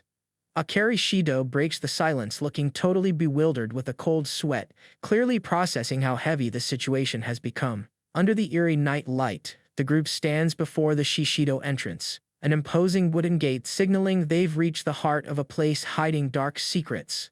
Katagiri's face is set, his expression reflecting pure determination mixed with a shadow of worry as the investigation hits a breaking point. Resting on the floor, a first aid kit pops open, revealing a stash of vials, meds, and bandages needed to patch him up. Carefully and focused, Akari Shido kneels down to wrap his arm, showing just how serious these injuries from the fight really are. With a calm look after finishing the bandage, Akari Shido stares at him, asking if he's still in pain. Truly concerned for his well-being. Still reeling from the gravity of it all, he turns to her and, in a heavy, firm tone, says, "Let's stop this." Watching the superhuman way the opponent moves, the conclusion is terrifying.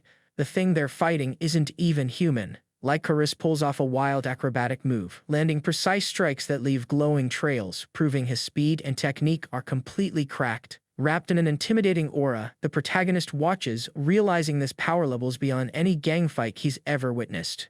Driven by growing desperation and the need to level up, he grits his teeth, convinced that his own strength is the only way to survive this. Frustration hits the man hard as he realizes he's reached his limit, spiraling into total helplessness as he laments, "I can't protect you, young lady." With a look full of concern, the woman tells Katagiri that even if they survived this, his life is still in danger since he's the only heir left. In a moment of extreme tension, he makes a tough call, ordering them to flee while trusting the clan to handle the business in his absence. Akari Shido watches the scene with a serene face and a distant look, staying composed while the political chaos unfolds around her. Hearing the plan to escape, the kid interrupts with a sarcastic tone, making it clear that while running is an option, it isn't the only one on his mind. Kizaragi K shows up out of nowhere, leaving everyone stunned, and that's where it gets crazy. As one of them gasps, "When did you?" Kizaragi K keeps a cold, unbothered expression, his sharp gaze cutting through the confusion, showing no rush to explain his sudden arrival. Amid the heavy silence, Akari Shido looks away, a flash of disdain in her eyes as she processes this unexpected turn of events. Akari Shido's student facade completely crumbles when the attacker, locking eyes with her, reveals he knows her true lineage and clan ties, exposing her by declaring, "You aren't just an innocent student, you're a Shido."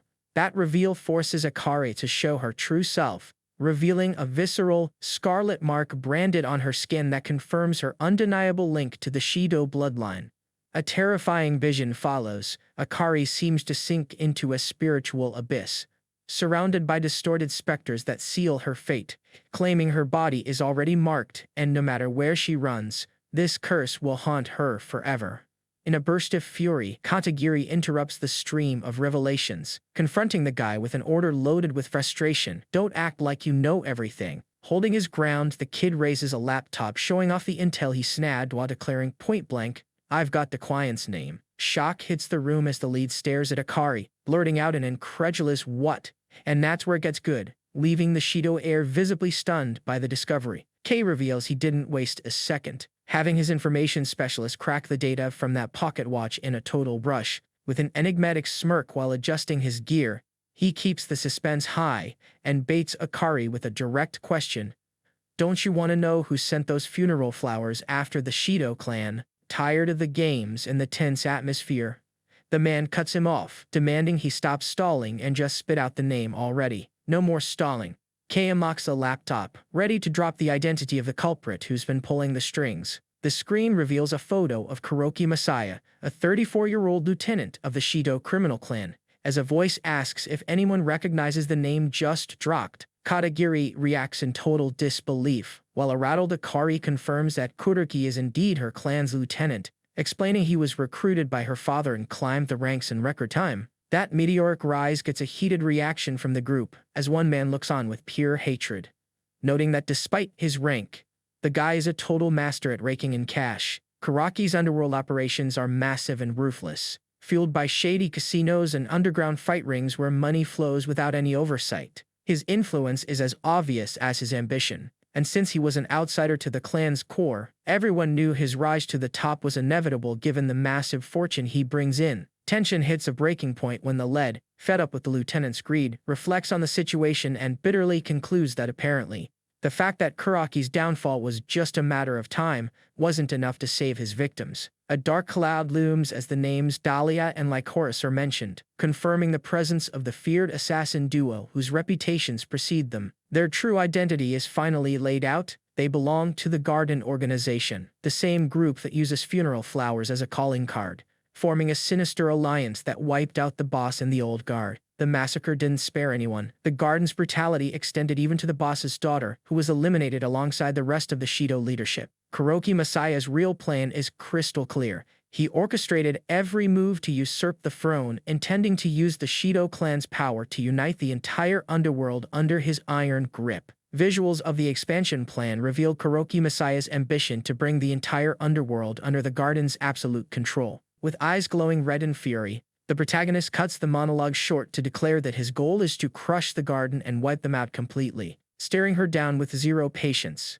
He demands she make an immediate decision about her next move. Her cold expression shows she's still looking for an escape, leading the lead to confront her with a direct, menacing question about her intentions. Feeling the intense pressure, she has no choice but to kneel in submission, hands pressed on the mat, trying to hide her nerves. In the heavy silence of the room, a curtain is subtly pulled back, revealing a glimpse of the night outside. Staring into the darkness, she reclaims her stance, making it clear that submission just isn't happening. No chance. Katagiri loses it.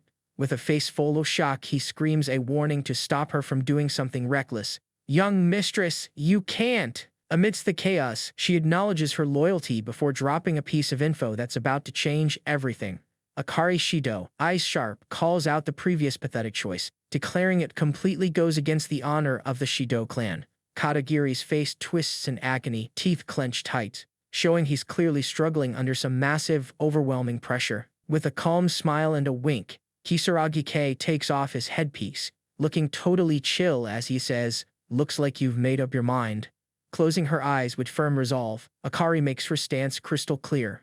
"I never planned on running anyway." Looking out over the massive estate, Akari reflects on her inheritance, admitting that her father's wealth wasn't exactly built on honest work. With a gaze burning with determination, Akari declares she'll face the consequences, but she won't let her family legacy be handed over to anyone. The protagonist flashes a sneaky, cryptic smile. And this is where it gets good, as the tension between Akari and the clan hits its peak. Reflecting on the chaos, she admits she doesn't even know his name, to which he replies, "Just call me K." Key plays it cool, saying it's safer if they know as little as possible about each other, leading her to finally accept the deal. Sealing the pact, K reaches out to his new ally with a simple, decisive request.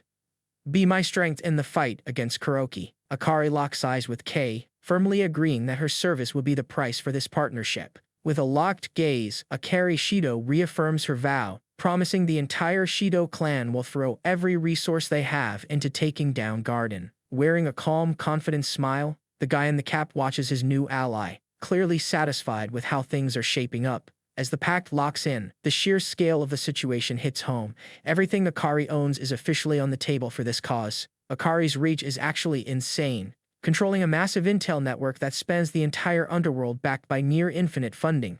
It's not just the shadows either, as her reach extends into the high-stakes worlds of politics and big business. Kei keeps his focus sharp and his resolve cold, realizing he finally has the ultimate backup to dismantle Garden for good. A firm handshake seals the deal, marking the point of no return for both sides. Deep into the night, the city lights glow beneath a veil of silence. Inside a dim room, Kuroki Messiah is clearly on edge, stressed that Lycaris hasn't checked in or returned from her mission yet. Out of nowhere, a voice cuts through the tension, asking Campanula for her take, while she stares blankly at a bottle, hidden under a blue hoodie. With a stone-cold expression, Campanula brushes off the question with a dry, "Huh, is that so?"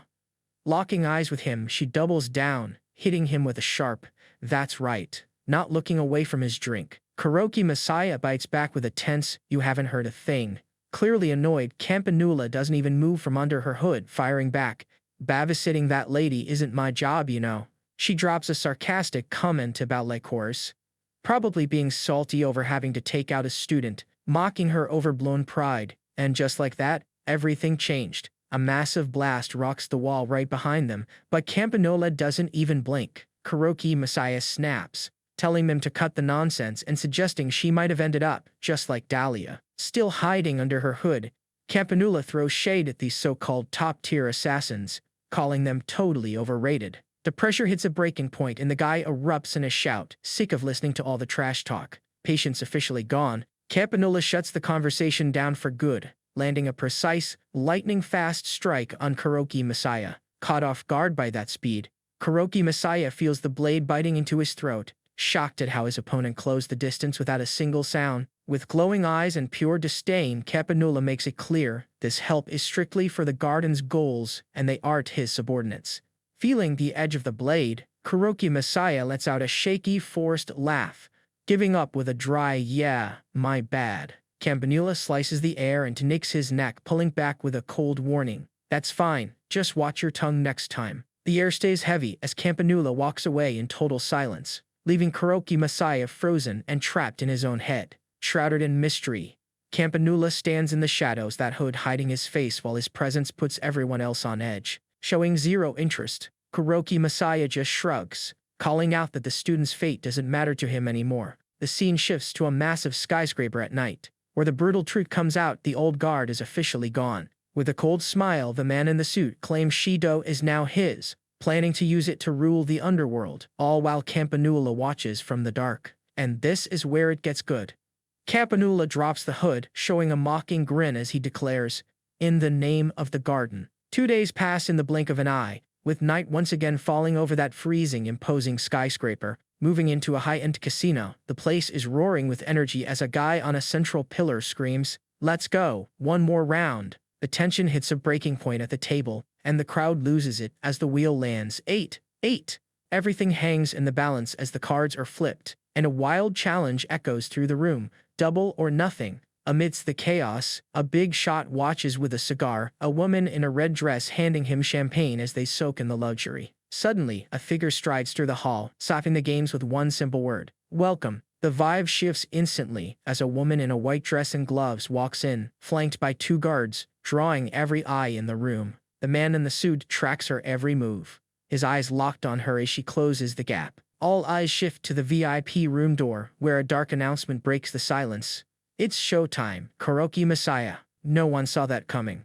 Kei stares with cold resolve, marking the first step of his counterattack and lighting the signal fire. The ivory ball zips across the roulette wheel, bouncing over the numbers in a blur. Suddenly, the slot machine grinds to a halt, hitting a perfect 777. This is where it gets good. Moving fast, the cards get shuffled expertly, setting the stage for the next big play. Buzzing with gamblers, the casino floor is packed, as a bald brute watches the crowd with a menacing grin amidst the high-class setting. Gliding through the luxury, Kei weaves through the mob, closing the distance on his target without making a sound. That magnetic energy pulls everyone's gaze toward the elegant woman, and one guest just has to nudge his friend to get a better look. As Kei walks the floor, people start whispering. They think she looks way too young for this place and can't quite place her face. The heat turns up when a guest, annoyed by all the attention, steps up to warn her. "Hey, you're standing out way too much." And just like that, everything changed. Kei flashes a smug, winning smile, confirming his plan is unfolding perfectly. With the tension peaking on the floor, the camera shifts to a massive wooden door engraved with a single name: Shido. Inside, Kei finds Katagiri and Akari sitting across from each other, the room thick with authority and heavy silence. No one saw that coming, pushed to the edge by Kei's move. Katagiri loses his cool and shouts, You're insane!" The room hits a breaking point as the man yells, asking why the young lady would risk entering enemy turf, only to be told coldly that it's the only way to save Shido.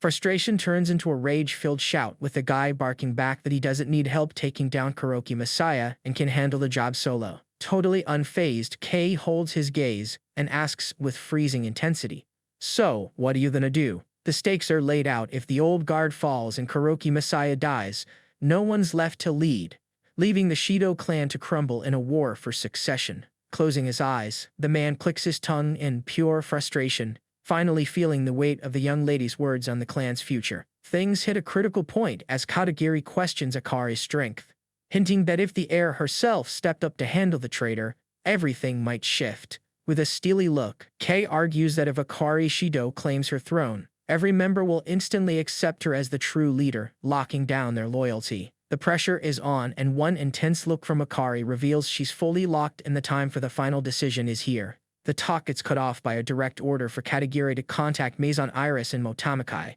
Caught off guard by the rush, Katagiri double-checks if he really needs to do this right now. Looking dead serious, Akari Shido makes it clear she won't accept any delays, demanding a new dress for the biggest night of her life as a top priority. Once he gets the order, he flashes a cryptic smile. He's clearly confident, and this was exactly the trigger he was waiting for to start his move. They stand before the heavy double doors of the private area, where the VIP sign marks the exclusive Motamakai spot that's now the center of their plan. Inside the lounge, a man leans in to share secret intel with Kuroki Masaya, whispering right into his ear while Masaya stays calm and focused. Hearing the news, Kuroki Masaya looks surprised and immediately asks if Akari Shido is actually here, getting a quick confirm that the princess has arrived with 2 guards. Sitting back on the couch, Karaki Messiah checks his phone with a look of pure disgust, dropping a comment about someone surviving who shouldn't have. Cabanula shows up with a big, mocking grin while checking her phone. Things are going exactly to plan, and she's already asking if she should handle the cleanup. Keeping a stern face, Karaki Messiah gets annoyed at the thought of a scene, warning that he won't have any chaos in front of guests.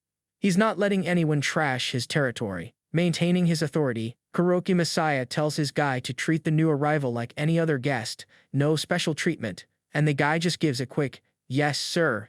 The heavy curtains pull back to show the entrance to the restricted zone, with a gold sign highlighting how exclusive this VIP area really is. Watching the whole thing, the guy scoffs at Kuroki Messiah for betraying the org, pointing out how bold he is for not even stepping up to greet the young lady. His gaze turns icy, revealing his nasty intentions as he decides the next move: drag the target right into the center of the stage. A woman with a sharp left turns around suddenly, cutting through the tension with a dismissive expression and a quiet, mocking laugh. Walking with real purpose, the girl heads for the center of the room, ready to start her game as she drops the line. Time to have some fun. The game table is set with chips and cards laid out perfectly, marking the start of a showdown where everything is on the line. The young lady makes her grand entrance flanked by 2 bodyguards, turning every head in the room as she walks toward the table with an authority no one can ignore. The dealer looks totally nervous, bowing low and apologizing immediately for what just went down. And that's where it gets good. The 2 guys at the table give her a shifty look, one of them throwing down a challenge that the minimum bet is 1 million yen. Without even blinking at the huge amount, the guy stays cool and slams the briefcase on the table, showing he's ready to play for keeps. With a boom echoing through the hall, the briefcase pops open, revealing neat stacks of high-value chips. Chips heading the blue felt rings out, raising the stakes and making the tension in the room skyrocket. Seeing their shocked faces, he stays ice-cold and tosses the starting amount aside, showing he's got zero interest in small-time bets. Respectfully bowing, the dealer recovers his cool and offers an apology, while the others watch the scene with intense focus. Shuffling with expert speed and precision, the dealer preps the deck for the next, high-stakes round. With a sharp, decisive flick, he slides 1 card onto the table, coolly saying, "In that case, good luck." An hour ticks by and the room feels heavy, with the players looking visibly rattled by the unpredictable flow of the match. A mysterious smirk plays on the dealer's lips as he watches the ruthless game unfold. That chilling focused gaze breaks the silence, signaling he's about to pull off a game-changing move. Stacks of chips form a literal wall on the table, while the lady maintains a sharp, focused gaze, watched closely by the men around her. The dealer halts the betting, face tense and sweat dripping down as he declares, "No more bets." Silence breaks with a single sharp sound. A 5 of clubs lands on the blue cloth, sealing the fate of the round. And that's where it gets good. A 6 of hearts hits the felt, overlapping the first card and cranking up the heat. Squinting her eyes, the lady watches the play with cold disdain, as if she's picking apart every move. Buckling under the pressure, the dealer sighs in total shock, completely frozen by how things just turned out. The tension hits a breaking point when the Queen of Spades hits the table, leaving the dealer visibly shaking and cold sweating at the result. Moving with surgical precision, a hand reaches out to drop a red-backed card, plunging the room into unbearable suspense. Drenched in sweat, the dealer can't hide his panic as he watches that red card land on the felt, gripping the air in pure, high-stakes intensity. A hand clenches tight, making the whole room feel like it's vibrating with adrenaline. No one saw that coming. A heart card slices through the air, hitting the table with surgical precision to seal the match. The table reveals the outcome.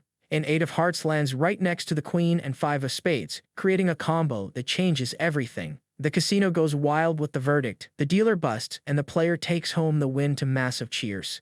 Rumors start flying that she's cheating, but our player just watches with an intense gaze, trying to figure out what's actually going down. The secret behind the winning streak comes out. Blackjack isn't just about luck. It's about card counting and tracking the probabilities. To run the table, the player uses that legendary MIT technique where high cards subtract, low cards add, and you predict what's left in the deck. With the strategy lift, the crew knows that making bank in Las Vegas is tempting, but it's a dangerous game to play. K's skill level in this high-pressure spot shows a talent that goes way beyond the local legends. Focused entirely on the task, K memorizes every card revealed, mentally tracking the flow of the game every single round. And just like that, everything changed. K processes the variables, checks his watch, and picks the perfect move to secure the edge.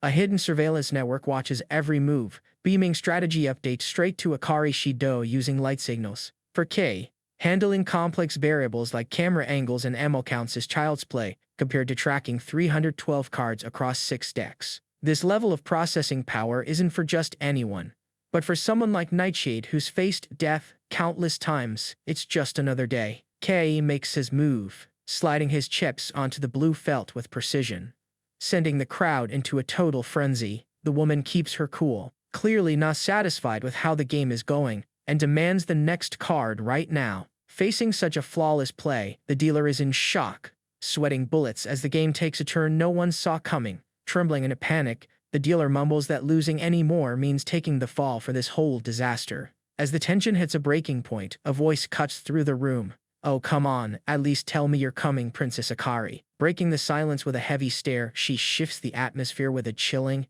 "It's been a while." Sneering at the newcomer, the woman hits him with a sarcastic comment about how she would have rolled out the red carpet as she knew he was visiting. Kuraki Messiah walks in with a cocky grin, flanked by security acting like he owns the place. Losing his cool over the fake act, Kuroki Messiah cups the vibe with a sharp tone, demanding she drops the charade right now. Piles of chips stack up across the table, revealing the massive stakes while a piercing gaze evaluates the weight of the fortune and the next big move. With a cynical smirk, Kuroki Messiah claps for Akari's performance, acknowledging her winning streak, before ordering her to walk away from the table. He doesn't just stop at words.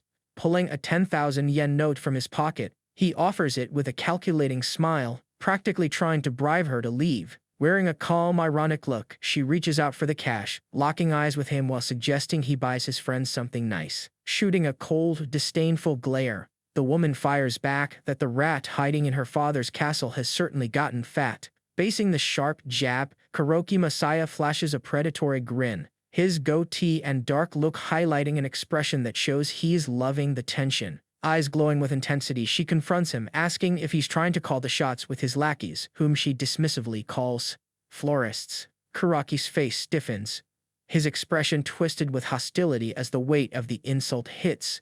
His gaze locked in a stare down that's far from over. Confused, his goons whisper about who this girl is, until one realizes with caution she's the daughter of the former boss Shido, a girl with nerves of steel. Giving her a dangerous look, Kuroki Messiah turns to the princess, dropping a warning about the risks of playing with fire. Keeping her posture flawless, she agrees with his point, her steady footsteps echoing through the room as she steps up to take control. She kills the casino vibe with total boredom, saying she's done with card games, leaving the dealer visibly shaking in the back. With an icy, determined look, she decides to cut to the chase, announcing that she's ready to try out the club's main attraction. A heavy, suffocating silence fills the room as Kuroki Messiah stares her down, and just like that, everyone freezes to see what happens next. Shutting his eyes tight, he reacts with a mix of mockery and annoyance, echoing the technique's name with pure disdain. Crimson Cage, huh? The Crimson Cage reveals itself as a secret underground arena beneath the casino, a brutal spot for fights where almost no rules exist. Locking eyes with her, Kuroki Messiah lays out the rules. Each chooses a fighter for the arena, and the last one standing takes it all. Still calm, he says it's a shame there are no events tonight, but adds that he'll be making the wagers himself. Standing tall with a look of pure resolve, she reveals the weight she carries, declaring that everything inherited from her father, the family fortune, and his legacy now rests in her hands. Kuroki Messiah keeps his intimidating stance, reaching out as golden razor-sharp petals swirl around him, challenging her to the ultimate wager, full control of the casino. And that's where it gets crazy. The tension hits a breaking point as the crowd watches in awe, realizing this duel will decide the next head of the Shido line, a legendary clash for the history books. The pressure starts to chip away at his confidence, and feeling the weight of the standoff, he grits his teeth in frustration, knowing that backing down now means his reputation is toast. With a mocking laugh and a look of pure scorn, she taunts him, asking if he's really planning on running away from this fight. Consumed by rage as his pride gets stomped on, Kuroki Messiah grinds his teeth with intense fury, unable to hide the resentment taking over his face. The vibe shifts into something dangerous when, pushed to the edge, he lets out a sinister grin and defiantly declares that the whole situation actually sounds pretty fun. She stares him down with a teasing smile, cutting him deep with her words, telling him she's in the game now and calling him a brat. The tension is thick. She stands her ground with an icy expression, while a man in a suit watches from the background, keeping a calm, watchful eye on their psychological battle. With a sharp grin and radiating pure confidence, Kay takes it all in and drops a dry, cryptic, well. The camera shifts to a massive double door with golden trim, featuring a sign for an exclusive area, guarded by blue velvet curtains hiding the VIP room. The heavy doors swing open silently, revealing the luxury of the VIP room, where shadows and mystery wait for anyone brave enough to step inside. Secluded in the darkness of the room, an individual relaxes in front of a wall of screens glowing blue, showing he's tracking every single move in the building. Through the surveillance feed, Karaki Messiah carefully watches an elegant woman in a white dress talking to a stern-faced man, still keeping total control of the scene. While staring at the monitors, the young protagonist keeps a serious, focused look, analyzing every little detail of the action going down in the casino. Campanula steps into the blue-lit room, sporting a sadistic smile and a piercing gaze as he exclaims, well. Amidst the tension flooding the place, the entrance to the restricted area is guarded by two massive security officers, standing perfectly still and alert. The two guards remain like unshakable sentinels in front of the door, holding their rigid, watchful stance. And just like that, the silence is shattered by a deafening crash. No one saw that coming, but the room erupts into sudden, contagious euphoria, the crowd cheering and throwing their hands up as the tension transforms into pure hype. The people inside are going wild, making a ton of noise. The host cuts through the chaos, calling out to all the ladies and gentlemen as he officially welcomes everyone to the Crimson Cage. Grabbing the mic, the hyped-up croupier announces that tonight's schedule just got a massive update, with a super special match. Standing between the bald brute and the dark-haired guy, he gestures wildly, telling the crowd they picked the perfect night to show up. Keeping that same energy, the host points toward the red corner where the bald powerhouse is currently waiting. He demands everyone's attention to introduce the undefeated champion, the ruthless crusher Takeshi Kinju. Not missing a beat, the host flashes a wide grin and points to the opposite side, announcing that the challenger is ready in the blue corner. Locking eyes with his opponent, Kay reveals his presence in the blue corner, his cold focus instantly silencing the crowd's hype. The audience starts whispering, no records, no real name, just a mysterious guy in a suit identified only as K.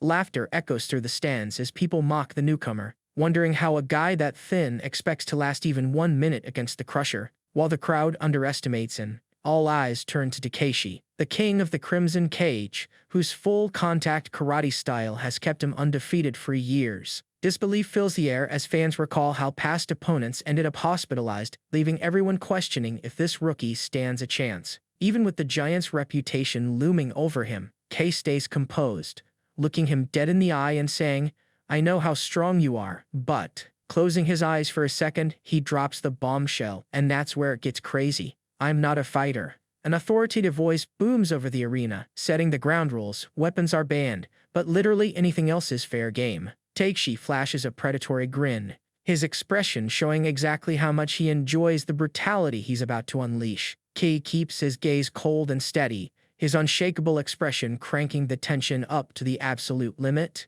The announcer grabs the mic one last time, building the hype as he prepares to signal the start. All right, let's. No time for formalities. Takeshi launches a massive bone-crushing punch straight at Kay, who barely even moves. Moving with insane speed, the protagonist raises his arm, absorbing the full force of the blow as a shockwave ripples through the room. Trading strikes, Takeshi keeps that mocking smirk plastered on his face, trying to break his opponent with pure intimidation. With a mocking sneer, Takeshi Kinjo pushes his attack further, taunting Kay, "Can't even lift your hands, huh?" The crowd goes wild, cheering for Kinjo as they scream for him to crush and eliminate his opponent without mercy. Strikes fly between Kisaragi Kay and Takeshi Kinjo, whipping up a storm of wind and energy that fills the arena as spectators watch with bated breath. Watching the chaos with disdain, Karaki Messiah lets out a cloud of smoke, coldly shutting down the narrative. No, you're wrong. Messiah tracks the fight closely, noticing Kay's technical skill and mentioning that the kid is successfully dodging every one of Kinjo's vitals. The crushing pressure from Kinju keeps up, but to everyone's shock, the protagonist hasn't budged a single inch from his spot. Kay parries the devastating blows with precision, keeping his defense locked tight while sparks of energy fly off every impact. Watching the youngster's defensive mastery, Messiah blows smoke and mocks his companion.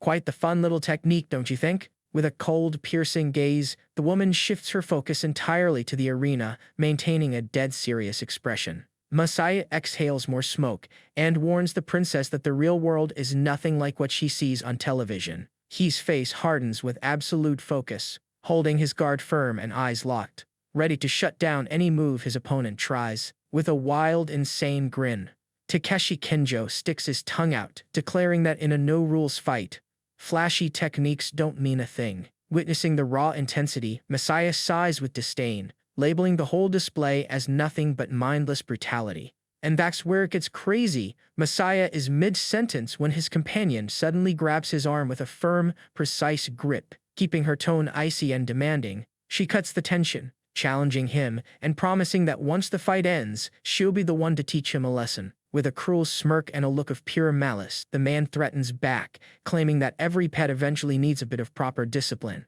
Totally unfazed by the threat, the man sitting down exhales a cloud of smoke, wearing a relaxed, provocative smile while the room's tension spikes. With a clear look of scorn, the girl hits back at his ego, coldly asking how someone tied to the garden thinks they can ever put him on a leash. The lady shoots him a look of deep contempt, cutting the conversation short by calling the whole scene absolutely repulsive. He heads back with a sadistic grin and a predator's glimmer in his eyes, showing his malice knows no bounds as he prepares to take things to the limit. Without a word, he mashes the cigarette into the tray with a firm, deliberate motion, killing the glow as heady silence fills the room. Bursting with rage, the man lunges forward, losing his cool as he snaps at Kinju, demanding to know how long he's planning to keep up this little game. Kinju's eyes go wide, and that's where it gets crazy. He's totally blindsided, frozen in place by a revelation he never saw coming. Suddenly, the silence breaks to the sound of dripping liquid as a bare foot steps right into a puddle. Exhausted and scarred, Takeshi Kinju struggles to catch his breath, questioning in a daze why this is even happening to him. Kisaragi K walks onto the scene with a lopsided grin, radiating a creepy kind of confidence while he waits for his moment to strike. Staring in total confusion, Takeshi Kinjo can't process it. He's the one attacking, yet his own body seems to be the one going up in flames. With a smug, mocking smirk, the kid stares down his exhausted opponent and asks, "What's wrong? Already ran out of punches?" Terror flashes across Takeshi Kinjo's face as he screams out in desperation, "Wait!" With zero hesitation, K lands a devastating kick that hits Kinjo square, cutting his plea short with pure raw power. And just like that, everything changed. The hit sends Takeshi Kinju flying into the ground as the spectators watch in complete disbelief. A sinister blue aura floods the arena, leaving K standing calm at the center while his opponent lies defeated, and the crowd stares in awe. The entire audience is in total shock, their faces frozen in panic as they try to process the brutal, unexpected ending. Disbelief fills the air, leaving everyone watching in total silence as they struggle to grasp what just went down. As the ref starts the count over the fallen fighter, K watches coldly until someone walks up, terrified, asking what he did to him. While the counting echoes through the room, our MC stays cold-blooded, explaining that to handle a wild beast, you first have to pull its fangs. Stunned by the kid's icy delivery, the man stutters back, clearly shaken by such a ruthless answer. The sheer weight of the situation leaves the man gasping, letting out a pained groan as he looks at the wreckage under his feet. Shaken by the pure brutality of the method, he keeps his eyes locked on K, desperate to understand the coldness behind such a heartless move. Surrounded by a group of terrified guys, the protagonist doesn't even flinch, his heavy presence looming over his fallen opponent as the fight comes to a brutal end. Suddenly, a dark, viscous energy manifests, wrapping around the man as he gasps in total disbelief at this bizarre phenomenon. Cabanula unleashes her powers, creating a shadowy distortion that leaves everyone nearby completely stunned and paralyzed. Facing this terrifying display, the goons are left clueless, screaming in sheer panic while wondering what the heck is going on. Her aura intensifies, knocking the guards down one by one, and that's where it gets good. She just walks past them, totally unbothered. Without a second thought, a clean kick lands right on his face, ending his resistance with a massive, soul-crushing impact. Glowing with an intense aura, Capanula stands still in her blue hoodie, watching the defeated crew struggle to even move. The arena falls dead silent, with her in the center and bodies scattered everywhere, sealing the fate of everyone who tried to cross her. K's expression turns dark as he reflects on the fight, deciding that this casino isn't exactly the most welcoming place. eyes locked in pure tension. He turns to the guy and demands to know what his next move is gonna be. Smiling under her hood, Campanula makes it clear she just neutralized the trash, bragging that she's the one running this show now. With a precise motion, she plants her hand firmly on the ground. Keeping his cool, Kate calls out the hooded figure, stating he won't let some random clowns ruin the script he's got planned. Looking totally thrown off, the MC asks what kind of twisted script he's even talking about. Behind her hood, Campanula flashes a smirk, warning that if they win this, all their hard work is basically going down the drain. The arena is a wreck, and after that display of power, Kay and Campanula stand in the middle, staring down the silence. With a mocking look, she decides to wipe this match from the record, asking Karaki if he's on board with her new plan. Karaki Messiah, sweating bullets, glances at her and doubles down, making it clear he's counting on her for what's next. Showing up with a sly smile, Campanula apologizes for what she's about to do next.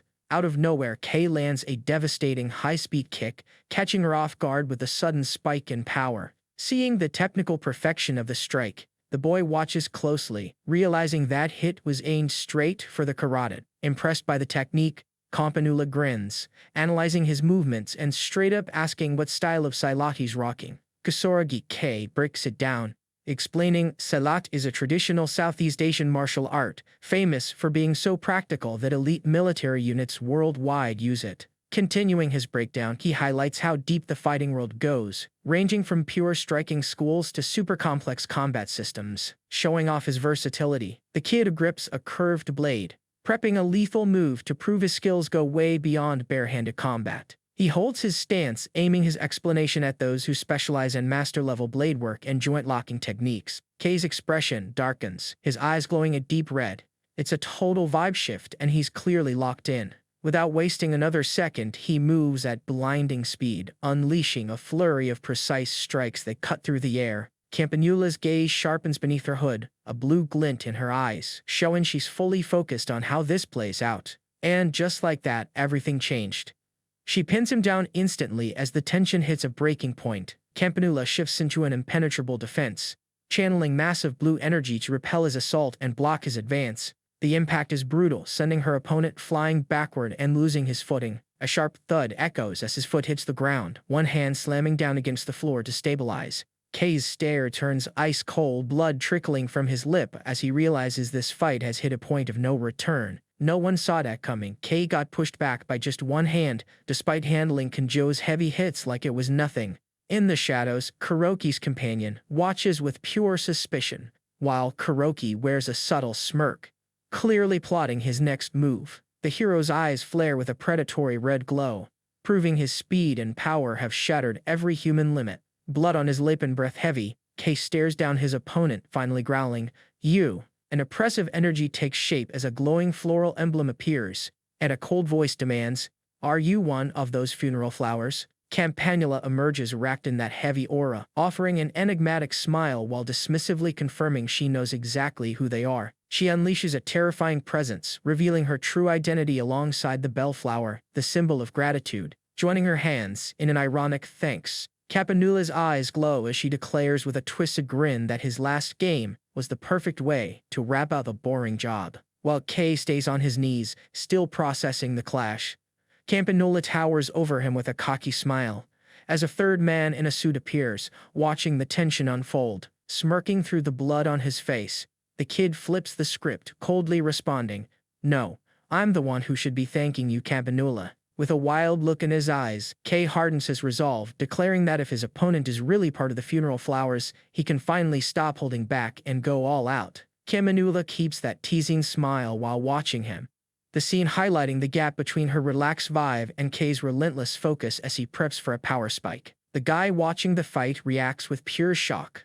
eyes wide, clearly feeling the weight of Kay's words and the pressure filling the room. In a separate room, Kuroki Messiah watches with a subtle, mysterious smirk, while the woman beside him looks on, serious and vigilant, totally unaware of the intensity happening elsewhere. Regaining his footing, Belib keeps his gaze locked, admitting to himself that he's got to avoid getting hit by those palm strikes at all costs. With a hood shadowing his face and his eyes glowing bright, Campanula keeps that taunting grin, letting us know this is where it gets good. Guards up and eyes sharp, Kay tracks every twitch, knowing that cracking the code to Campanula's fighting style is his only way to survive the next hit. As the battlefield goes dead silent, Campanula looks at the fallen bodies, dismissing the whole thing like the show's finally over. Eyes glowing with scorn, Campanula mocks him, asking if he's out of tricks and warning that if he doesn't make a move, things are about to get real. Without a second thought, Campanula lunges at Kisaragi K, moving with speed that's just wild as she closes the gap. Facing that lightning-fast charge, the lead has to react in a split second, stunned by her inhuman speed as he struggles to keep up. Keeping the momentum high, Campanula fires off a precise, heavy punch, using the opening to test exactly how much he can take. No hesitation, K hits back with a slick counter, dodging her strike while throwing the punch of his own that cuts through the air. In the heat of the frenzy, the kid is caught off guard by her strange movement, wondering, totally bewildered, what kind of technique she's actually using. He doesn't lose his cool though, channeling every bit of his strength into a massive strike, ready to land a direct hit and flip the table. Coldly reading K's style, Campanula realizes that while he's fast, his patterns are super predictable, leaving him wide open for a counter. With the precision of a master, Campanula leaps with ease, delivering a sharp, accurate blow that forces the lead to back off just to stay in the game. Scrutinizing K's style with disdain, she compares him to Lycoris, calling his technique raw violence, just speed and power, with zero finesse. Unfazed by the shade, Campanula fires off a rapid strike, a sharp hup, cutting through the air as she puts the pressure on. Not missing a beat, she unleashes a heavy blow, forcing him to tank the hit head-on and feel that sheer, overwhelming force. And that's where it gets crazy, surprised by the electric intensity radiating from him. She's visibly shaken by his sudden power spike. Scrambling backward, she tries to process what just happened. Suddenly, the guy cheers his ambush, shouting, "Got him," as his team watches on, confirming the target's been caught. Campanula studies his form closely, realizing he hit the radial nerve in her upper arm, finally clocking how he disabled her limb before. With a sly smirk, she identifies the move, recognizing he used gunting, a classic Psylocke technique meant to wreck an attacker's limb. Analyzing his surgical precision, she notes that instead of the usual forearm strike, he targeted a tiny, vulnerable spot with his pisiform bone. Her eyes light up with intensity, wondering like she just stumbled on a forbidden secret.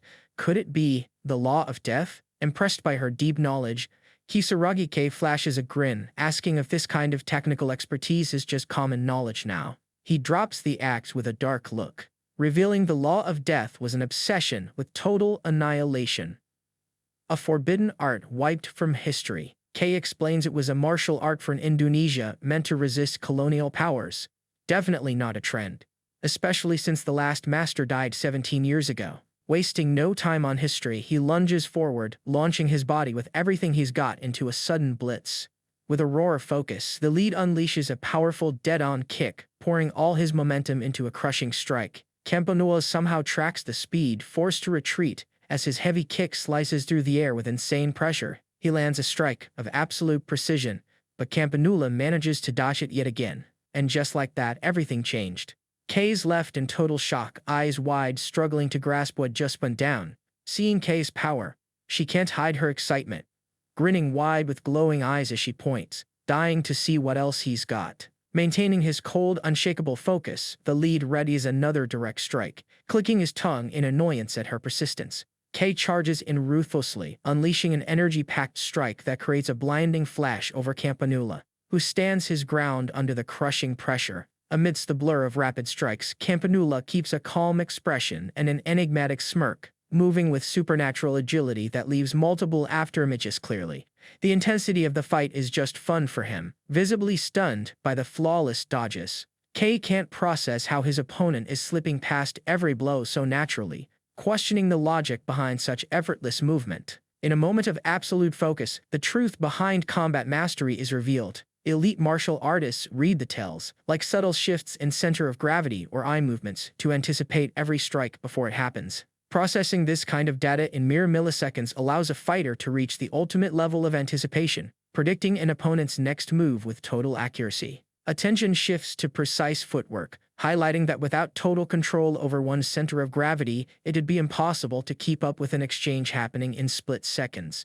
Campanula keeps up his offense, but his opponent hits his breaking point, realizing every single attack is perfectly evaded right after the blue-haired fighter visualizes each move. With insane agility, Campanula dodges a strike from Kisaragi K and counters with surgical precision, forcing him to admit in disbelief that such reaction speed goes way beyond human limits. Suddenly, pressured by the frantic pace, the fighter grinds his teeth in frustration, clicking his tongue as he realizes his entire strategy is being completely shut down. Keeping his cool, Campanula delivers a direct impact strike toward K, triggering an explosive shockwave while the kid in the blue hoodie holds a calm, defensive stance against the furious onslaught. With one swift, precise movement, he lunges toward the ground, using the impact's momentum to slide and close the gap, creating a strategic opening as the tremor echoes through the floor. In a fit of pure rage, the fighter screams K's name, letting all his pent-up frustration over the situation spill out as things spiral out of his control. Alerted by a sudden unexpected thud nearby, the woman freezes with a look of surprise and concern, letting out a sharp gasp as the tension in the room spikes. She jolts at the sudden approach of Kuroki Messiah, who reaches out with a stern look, forcing her to step back as the atmosphere becomes even heavier. Standing tall over his fallen opponent, Campanula commands him to look at what true force really is, reminding him that as wagered they won the match and asking what he has to say for himself. With a sneer and glowing eyes, Kuroki Messiah lets out a sinister laugh, declaring that in the underworld, the real game is knowing when to fold, showing the true face of a battle in their world. Glaring with pure contempt, the girl doesn't miss the chance to humble him, firing back a cutting remark and labeling him a coward for the words he just spat out. Beside Kuroki Messiah, the woman keeps her intimidating posture and, in a cold voice, threatens him, stating that after this match, she'll make him pay a much higher price than what was on the table. The clash hits a new level of intensity as someone's hand suddenly slams into the ground, a sharp sound echoing through the area, and that's where it gets good. The scene reveals Kuroki Messiah walking calmly beside Campanula, both watching the situation under a cold, mysterious light, straightening his tie with a cold, challenging look. K warns his opponent to get ready now that his specialty is out in the open. Scanning his foe with a look of pure disdain, he hits them with a sharp jab. Is that it? Making it clear their best shot was totally mid. Campanula reacts to the pressure, looking visibly shocked as she keeps her eyes locked on the developing fight. And that's where it gets good, eyes glowing with sudden hype. Campanula raises her arms and beams, insisting she's special, and finally being recognized for it. Keeping that same energy, she reveals her nervous system was built different thanks to stem cell transplants. She explains that her axons are thicker than an average person's and packed with ion channels, which is why her nerves can tank those hits. Kay stays analytical, noting that her superhuman reaction speed is a direct result of that buff-up structure, and she nods in total agreement. Shifting the talk to biological limits, he notes that no matter the training, a human takes 0.2 seconds to react to a surprise, right as an object hits the floor. No one saw that coming. Campanula lets out an enthusiastic, "Oh," clearly vibing with his technical breakdown. She starts bragging that her reaction time is a mere 0.02 seconds, putting her on the level of a cat. A black cat leaps across the scene carrying a gadget, while Kay's perception seems to fracture into individual frames, like time is slowing down. Keeping his cool, the guy points out that her massive palm strike relies on that exact trick, and Campanula confirms it's called proprioception. Kay processes the term, realizing it's basically the ability to track her own body movements through the somatic nervous system. The woman keeps her expression stone cold, claiming with conviction that her own perception is freakishly sharp. Watching the scene with a smug grin, the man keeps his hands clasped in total confidence, waiting for the right moment to end this.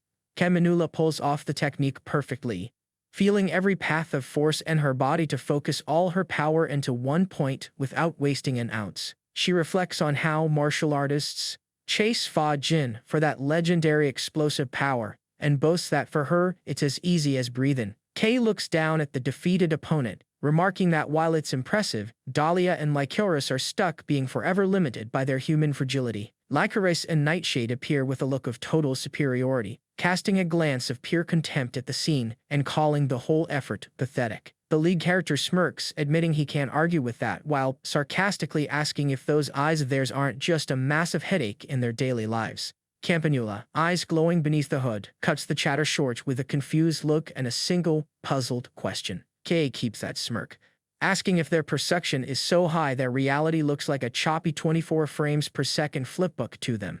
Narrowing his eyes under the hood, Campanula retorts that K's perspective is getting pretty annoying. Maintaining his stance, Campanula coldly declares that if those are his only tricks, it's time to wrap this fight up. Sporting battle wounds, the protagonist nods, ready to accept the end of the bout. Surrounded by a flaming aura, K fires back, promising to give this boring flipbook its series finale. Cloaked in intense purple energy, Campanula grins, making it clear he won't miss a single second of the action. The tension spikes as they both stand perfectly still, waiting for the final collision. And that's where it gets good. In the shadows, Kuroki's companion watches closely, while K, focused and calm, puts his hands together for one last move. Scars showing, Hisaragi K stares ahead, admitting that Campanula's reflexes are on a totally different level. As a massive barrier forms around him, Campanula confidently claims no normal attack is getting through. K notes that with that wall up, there's only one path left to pull off a win. Moving with lightning speed, the protagonist intercepts and lands a perfectly timed counter. K's fist connects in a flash, shattering the guard and sending a massive shockwave through the air. Campanula, however, just smiles from under his hood, realizing that strike was nothing but a total mirage. Taunting him, he asks if K really thought he could outspeed those superhuman reflexes with such a simple move. With a sinister grin and glowing eyes, he reveals he let that hit land on purpose. No one saw that coming. In one fluid motion, Campanula catches the punch with ease, showing he can track every move with zero effort. With overwhelming superiority, Campanula proves the power gap between them is way too wide to bridge. Without breaking rhythm, he delivers a precise, heavy strike to K's chin, taking total control of the match. With a manic grin and glowing eyes, Campanula toys with figures of his opponents, claiming every sneak attack was already scripted and accounted for. He speaks with a cruel, hollow tone, admitting the whole fight was just an illusion, mocking them for clinging to the false hope he fed them. The impact of his strike triggers a dark shockwave, tearing through the area and leaving nothing but ruin and a heavy, suffocating silence behind. Showing zero mercy, Campanula maintains total control, aiming straight at K while delivering a chilling final command. Perish! Feeling the weight of that strike, the kid stays hunched, eyes locked and expression hardened to show he's not giving in just yet. And that's where it gets good. Campanula grins, daring him to counter his next punch, promising that the second he moves will be his end. Even under all that pressure, K keeps his gaze steady, his battle-worn face proving his resolve is still rock solid and refusing to back down. With a disturbing gleam in his eyes, Campanula watches him stay still and mocks him, asking if he's really just given up on fighting back. Closing the distance in a flash, Campanula is so sure he's won that he dismisses any chance of a counter, thinking there's no time left for a move. Taking the final hit head-on, K's face is bruised, but he looks stoic as the verdict echoes out. Is that really all you've got? It's over.